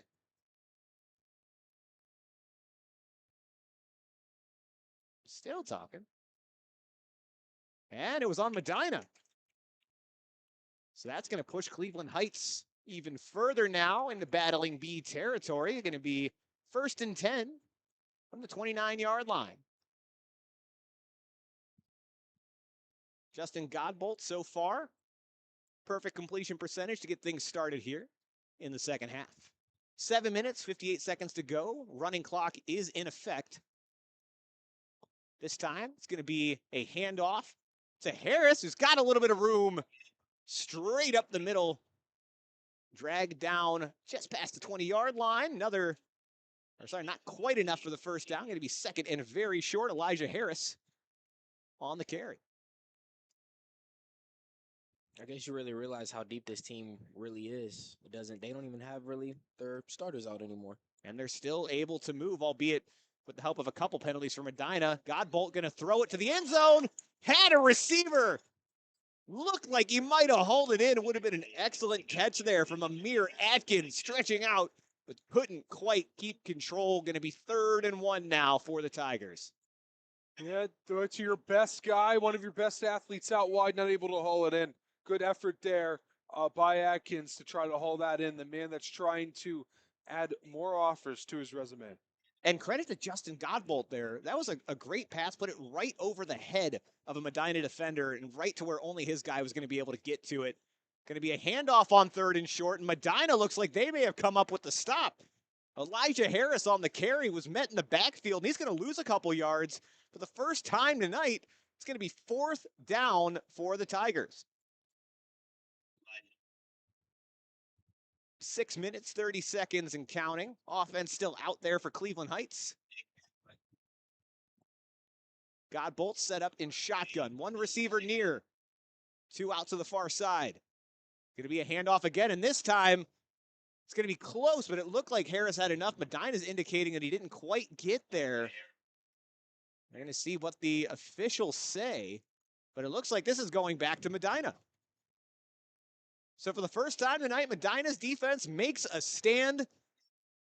They're going to start this one deep in their own territory, but giving the offense the chance to go back out there and work. And folks, that trip to the red zone was brought to you by the Kelly McLean Achievement Center, your private tutoring, ACT prep, college consulting, and athletic recruiting resource. So you're going to see still a lot of familiar numbers on Heights' defense.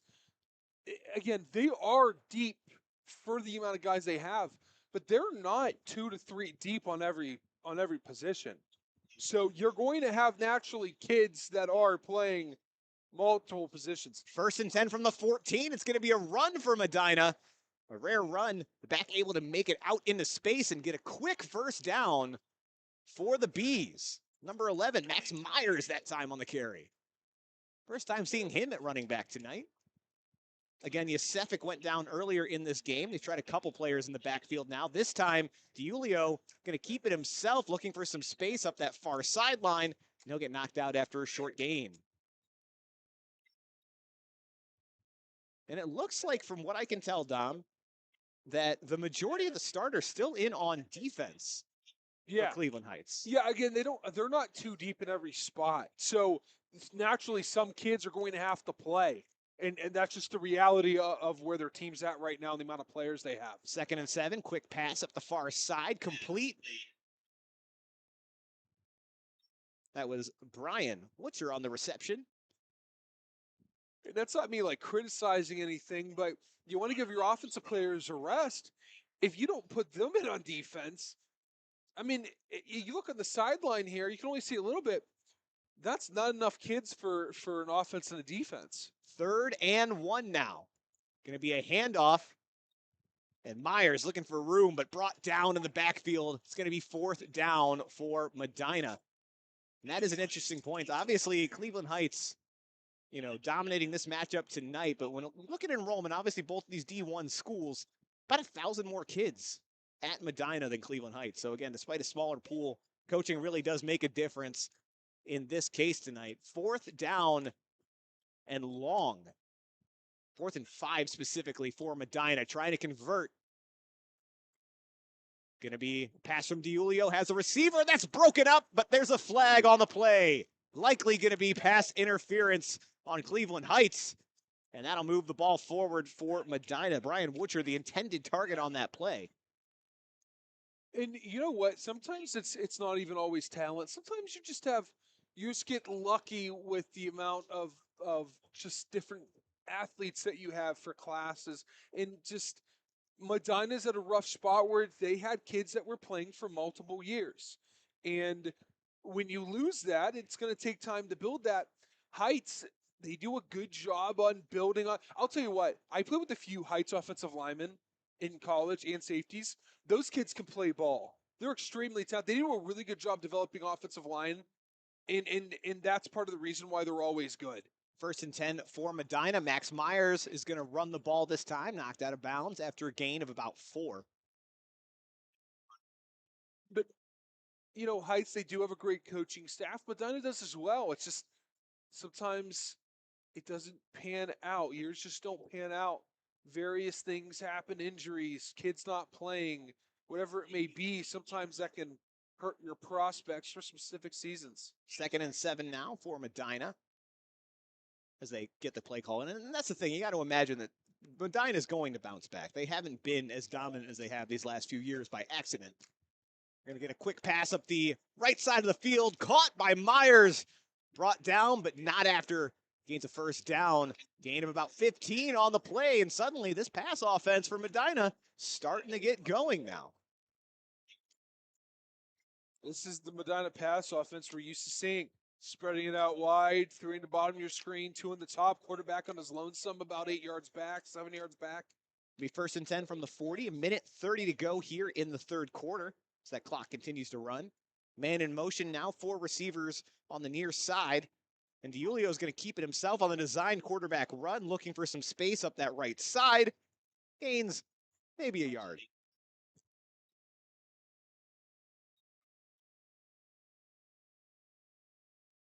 Got a minute, 10 seconds to go here in quarter number 3. Cleveland Heights still on top of this one, 44-0. But Medina, offense suddenly showing some life as they march into Cleveland Heights territory. DiUlio ready. He's going to look to throw again. Looks down the right side of the field, throws it deep, has a one-on-one, and overthrows his receiver. On that one, Max Myers, once again, the intended target. They've been calling his number a lot here to start the second half. Now, under 30 seconds to go, as we'll likely get one more play off before heading into quarter number 4. Third down now for the Bees, pistol formation. DiUlio going to hand it off. Backs got it, brought down after maybe a gain of 1. Brian Butcher there, the back that time. And they're going to let the clock run out here. So, folks, it's been 3 quarters of play. Now Medina's offense suddenly showing some signs of life. This drive's going to continue. When we come back for the 4th quarter, you're watching the Keon Sports High School Football Game of the Week. This week's Keon Sports Game of the Week is brought to you by Realtor Marlene Bloomfield. Marlene will go above and beyond to provide the highest and most professional services to you and your family with all of their home buying or selling needs. She wants to help you find your new forever home with ease. She is a fantastic realtor and genuinely has your best interest in mind. She can be reached at 440-822-0611 or swing by and visit her in person at 26107 Detroit Road in Westlake. Nancy's Main Street Diner. They only prepare your meals with the freshest ingredients. The dishes are made to order as they never use heat lamps and they take no shortcuts whatsoever. They're located at 426 Main Street in Grafton, Ohio. Nancy's Main Street Diner is your choice for all 3 daily meals.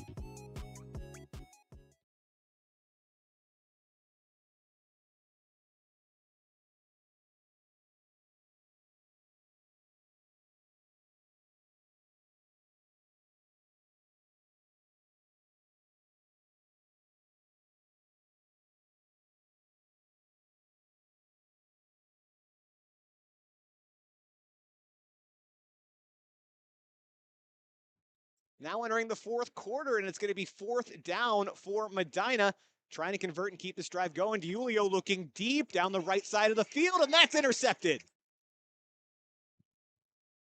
Jalen Ward Effinger in the right spot there. That is another interception for this Cleveland Heights defense, and that will stop the drive for Medina. Again, Medina, you have to put any points up tonight, but again, passing game looking really good there. Up until the very end, got stalled out, had to put one up, try to convert on 4th down. I mean, that's just credit to the defense. They've been playing great the whole entire game. Interception, pickoff. It's not very surprising right now. I was going to say, 2 interceptions. They also had a turnover on special teams. Again, it's been all Heights so far today. As Godbolt going to start this drive out of shotgun in his own end zone. No surprise, it'll be a handoff up the middle as they're going to give themselves some breathing room. Plus a little bit more, nearly gets the 1st down. And that was number 5, Marcellus Harris. Senior running back getting some more touches here tonight. And he's talented enough to get snaps when they need it. They just are so deep. 2nd and 3, going to be a pass from Godbolt, hits his receiver. That's number 14, DeJuan Jones on the reception. And Godbolt so far tonight, been looking good throwing the ball. Didn't have the best completion percentage coming into tonight, but so far he has been methodical when they've had to throw the ball. It's the rhythm of the team. Exactly, and he is fitting in that rhythm really well. He's done a good job of handing the ball off and taking his time throwing the ball. Another quick pass for Godbolt, wide receiver screen. Receiver's got some room to work. He hits a seam, trying to cut back inside, hits the fake, and knocked out just around midfield. Amir Atkins showing again just how electric he is when he has the ball in his hand. And this brings up an interesting point, folks. Obviously, it's been a very one-sided game tonight. We do still have to give out that Mickey Mart Player of the Game award during our Cement Mason Local 404 post-game show. Couple guys, I think, on Cleveland Heights, maybe even entire units, very deserving of that award tonight. So if you're watching now on YouTube, still got some time, put in those votes for player of the game. We're going to cut that off with about a minute left in this game. So you still got about 9 minutes, 30 seconds of game time to do so. Going to be another pass for Godbolt. Hits his receiver, hangs onto it as he's met at the point of contact. DeJuan Jones, good job there hauling that one in. Godwin still looking electric so far. And they're moving up the field pretty quickly right now. And you love to see it too for Godbolt. Looking at the numbers, it looks like he's been getting the majority of the snaps this season. He is a senior, but then Asher Wilson, the junior, getting the nod ahead of him tonight. But for him to be able to get in the game and still look as good as he is, always great to see for the senior quarterback. As Godbolt going to throw it again on a quick screen.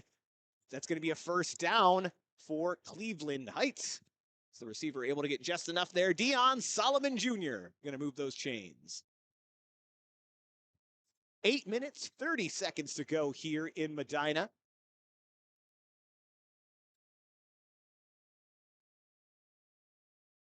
So, Dom, got to talk about it at least. I know you said you're personally not on an assignment, taking a well-deserved break, but anything big for the mat coming up? As Godbolt facing pressure immediately. Credit to the Bees defense that time. It's like number 47 coming up with a sack. Johnny Nunn. Yeah, so we have 2 games that we'll have coverage for. 1-4 Miami will take on 4-1 Eastern Michigan, our very own Danny Davidson. He won't be at that game because it will be in Eastern Michigan. He will be writing a recap. We'll be sending a writer to Kent State and Ball State. We'll have Jolie, our photographer. Jolie Herzog does a phenomenal job. That's high school football as well. We'll also have a post-game article, and we'll have 5 takeaways from our Ball State intern. 2nd and 18 for Cleveland Heights. Play action. Godbolt again on the money. Hits number 16, Dion Solomon Jr. up the middle of the field. That's going to be enough for a first down. So he's hitting the screens and the short passes. He's getting it medium and deep when he needs to as well. This Tigers offense continues to hum along. Again, plenty of great content coming out this week. Browns playing as well on Sunday. Guardians hoping to move in to the ALCS with a win tomorrow as we get a deep pass down the left sideline and just underthrows his receiver, Amir Atkins, the intended target on that play. Yeah, and that's been the difference of the 2 quarterbacks between Wilson and Godbolt. That's a cool name, by the way, Godbolt. There's a lot of great names on this Cleveland Heights team. team. Great name. I mentioned that earlier. Yeah, you did. Just some good names here. But Godbolt, he's hitting all the throws he needs to hit, all the short ones. But just taking that big throw, hasn't been able to do it. 2nd and 10, hand off to Harris. It's number 5 there, Marcellus Harris. Decent gain, but we do have a flag on the field, likely going to be holding, coming back to Cleveland Heights. In credit to Asher Wilson, didn't get a bunch of opportunities to throw, but he did a good job when he's had them. He only had... I feel like he didn't need to throw the ball a lot tonight. Okay. He didn't throw an incompletion. There you go. So that's the crazy thing. We haven't seen Cleveland Heights have to throw the ball a lot tonight, but when they have, they've been very effective. Oh, that's not... Oh, yeah, that is true. There was a pass from Adkins. Got to mark that. That's right, yep. But there's a big difference between a team that's completely one-dimensional because that's all they can do, and a team that is usually one-dimensional because that's what they're best at. And you got to think that bodes well for Cleveland Heights, hopefully looking to make a playoff run here soon. Going to be 2nd and 21 now.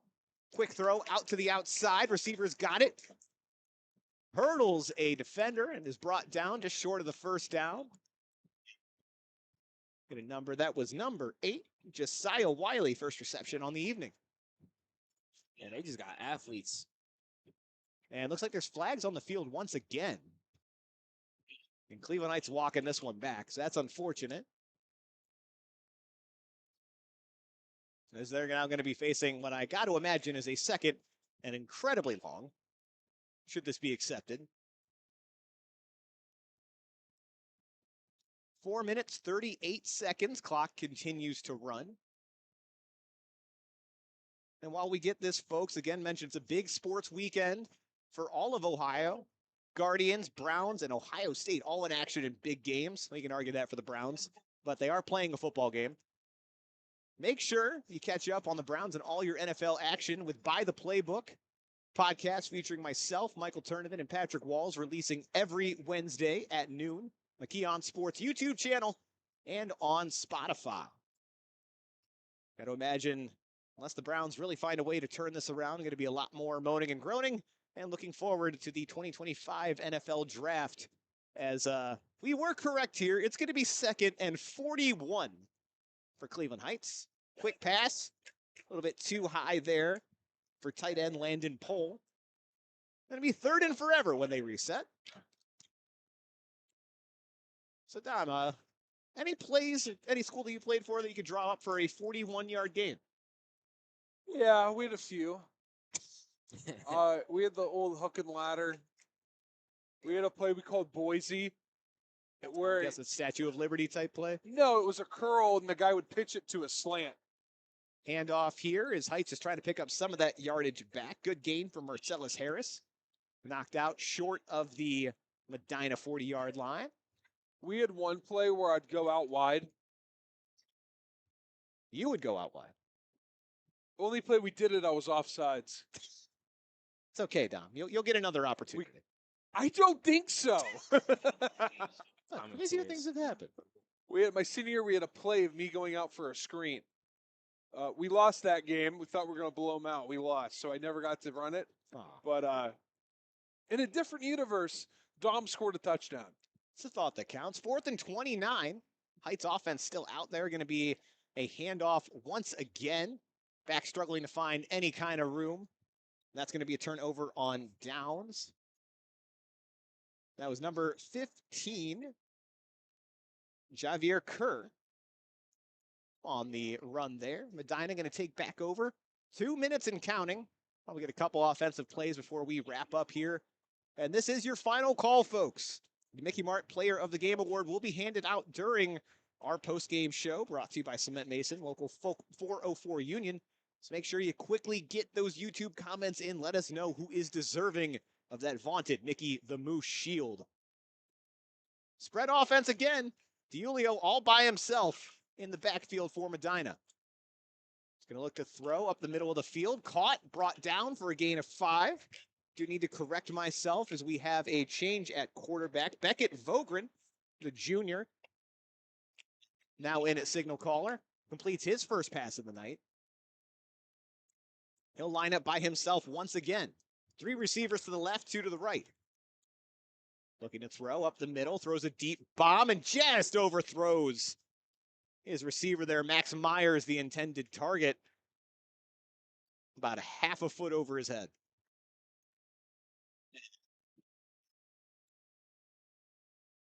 And folks, last chance to get those player of the game votes in. We are going to go ahead and cut that off now in about 5 seconds. Thank you for everybody that's been watching on our YouTube channel tonight. Make sure you're also tuning in next week as we get the pleasure of broadcasting one of the best teams in Ohio this year, Walsh Jesuit, as they're going to be traveling to Brunswick to take on the Blue Devils. This time, quarterback keeps it himself. He's going to have a first down and more. Good job escaping the pocket there. Was not a designed quarterback run, but Beckett Vogren did an excellent job of escaping. We have an injury for Cleveland Heights. We're going to see if they're going to just call this game. Doesn't look like it quite yet. Yeah, we're going to get an injury timeout here for Cleveland Heights. We're going to take a quick break, and we'll be right back. Run some type of rule out here if they're going to pass it, but there is an overhang on the right. They need to be careful. Brock Sandage, the keeper, up the middle, keeps the legs churning, and he fought for that football. It was nearly ripped out of his hands by the edge rusher there. That was defensive end. And we're back after a brief break, folks. Jalen Ward Effinger made his way off the field. And then Darian, you were going into the comment before the player went down. What did you see on that last play? Nah, the quarterback, if you guys was paying attention, the spin and the juke move together is always a winner. they start teaching quarterbacks how to spin off of their defenders. Vogren facing pressure, gets out of the pocket, throws an outlet pass to his receiver. He's got it. Can have the first down and a little bit more. Kellen Hathaway on the reception on what could very well be the last play of the game. Again, Vogren has come in relief of starting quarterback Casey DiUlio and has looked good here so far. They're going to try to maybe get one more off. 2 seconds on the clock. They're not quite going to get there. And that's going to do it for us, folks. Cleveland Heights with a dominating win, showing that they are better than their 3-4 record. They come in and defeat Medina 44-0 and move to 500 on the year. We're going to take a quick break, folks. When we come back, it will be the Cement Mason Local 404 Union post-game show where we'll name the Mickey Mart player of the game. So stick around. We'll be right back. This week's Keon Sports Game of the Week is brought to you by Village Coffee and Creamery. From the founders of Nancy's Main Street Diner comes Village Coffee and Creamery. They have everything from dessert, lunch items, and coffee to ice cream and every kind of sweet treat you could think of. They are located at 486 Main Street in Grafton. Westside Flea. Westside Flea began with an idea to offer creative, talented vendors an affordable venue to showcase their items in the Westside suburbs. A market where everyone could attend for free and find items at all price points. A free fun day for the whole family, including pets on a leash. TNT Construction. They provide residential and commercial remodeling, construction, and building services to clients in Cleveland and all of Northeast Ohio. Look them up today at tntcleveland.com. Tech Corp LLC. Through a relentless commitment to quality and service, Tech Corp LLC has developed a reputation for delivering work that exceeds expectations. They have the knowledge and experience to handle projects of any size and scope. Tech Corp LLC specializes in commercial and industrial roofing and offers assessment management programs, inspections, infrared scanning, restoration, project management, and consulting. You can reach them today by phone at 888-588-5524. Spins Bowl. Spins Bowl has 36 lanes and a large redemption arcade with a full bar and restaurant. It is truly a good time for the whole family as it has something for everyone, young and old. Swing by their website for more info at spinsbowl.com. Sold by Dina. She guides both buyers and sellers through every step of the real estate process. For buyers, she will help identify properties that match their needs, provide market insights, negotiate offers, and manage the transaction from start to finish. For sellers, she assesses the property's value, creates a customized marketing plan, and negotiates with potential buyers to achieve the best possible outcomes. Smooth Tees, a great place to show your Avon Lake pride with a variety of choices and styles at an affordable cost. Smooth Tees is your first choice and best choice for Avon Lake swag. Riley's Irish Bakery, the absolute best bakery and comfort food selection you will find on the west side of town. Located in the heart of Fairview, this incredible family-run business is your first, last, and only stop for the best eats. At Riley's Irish Bakery, they use the freshest ingredients to create classic Irish baked goods and savories. They are located at 22570 Lorraine Road in Fairview. PG3 Photography. Some of the very best sports action shots can be found at PG3 Photography. They specialize in lacrosse and women's sports, but have covered everything from the state championships to the USFL.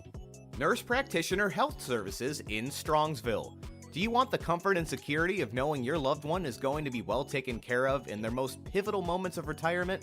At Nurse Practitioner Health Services, we provide prompt, outstanding medical services to long-term care and assisted living facilities in Northeast Ohio. Visit them at nphealthservices.com to find out more. Run some type of rule out here if they're going to pass it, but there is an overhang on the right. They need to be careful. Roxandich, the keeper, up the middle, keeps the legs churning, and he fought for that football. It was nearly ripped out of.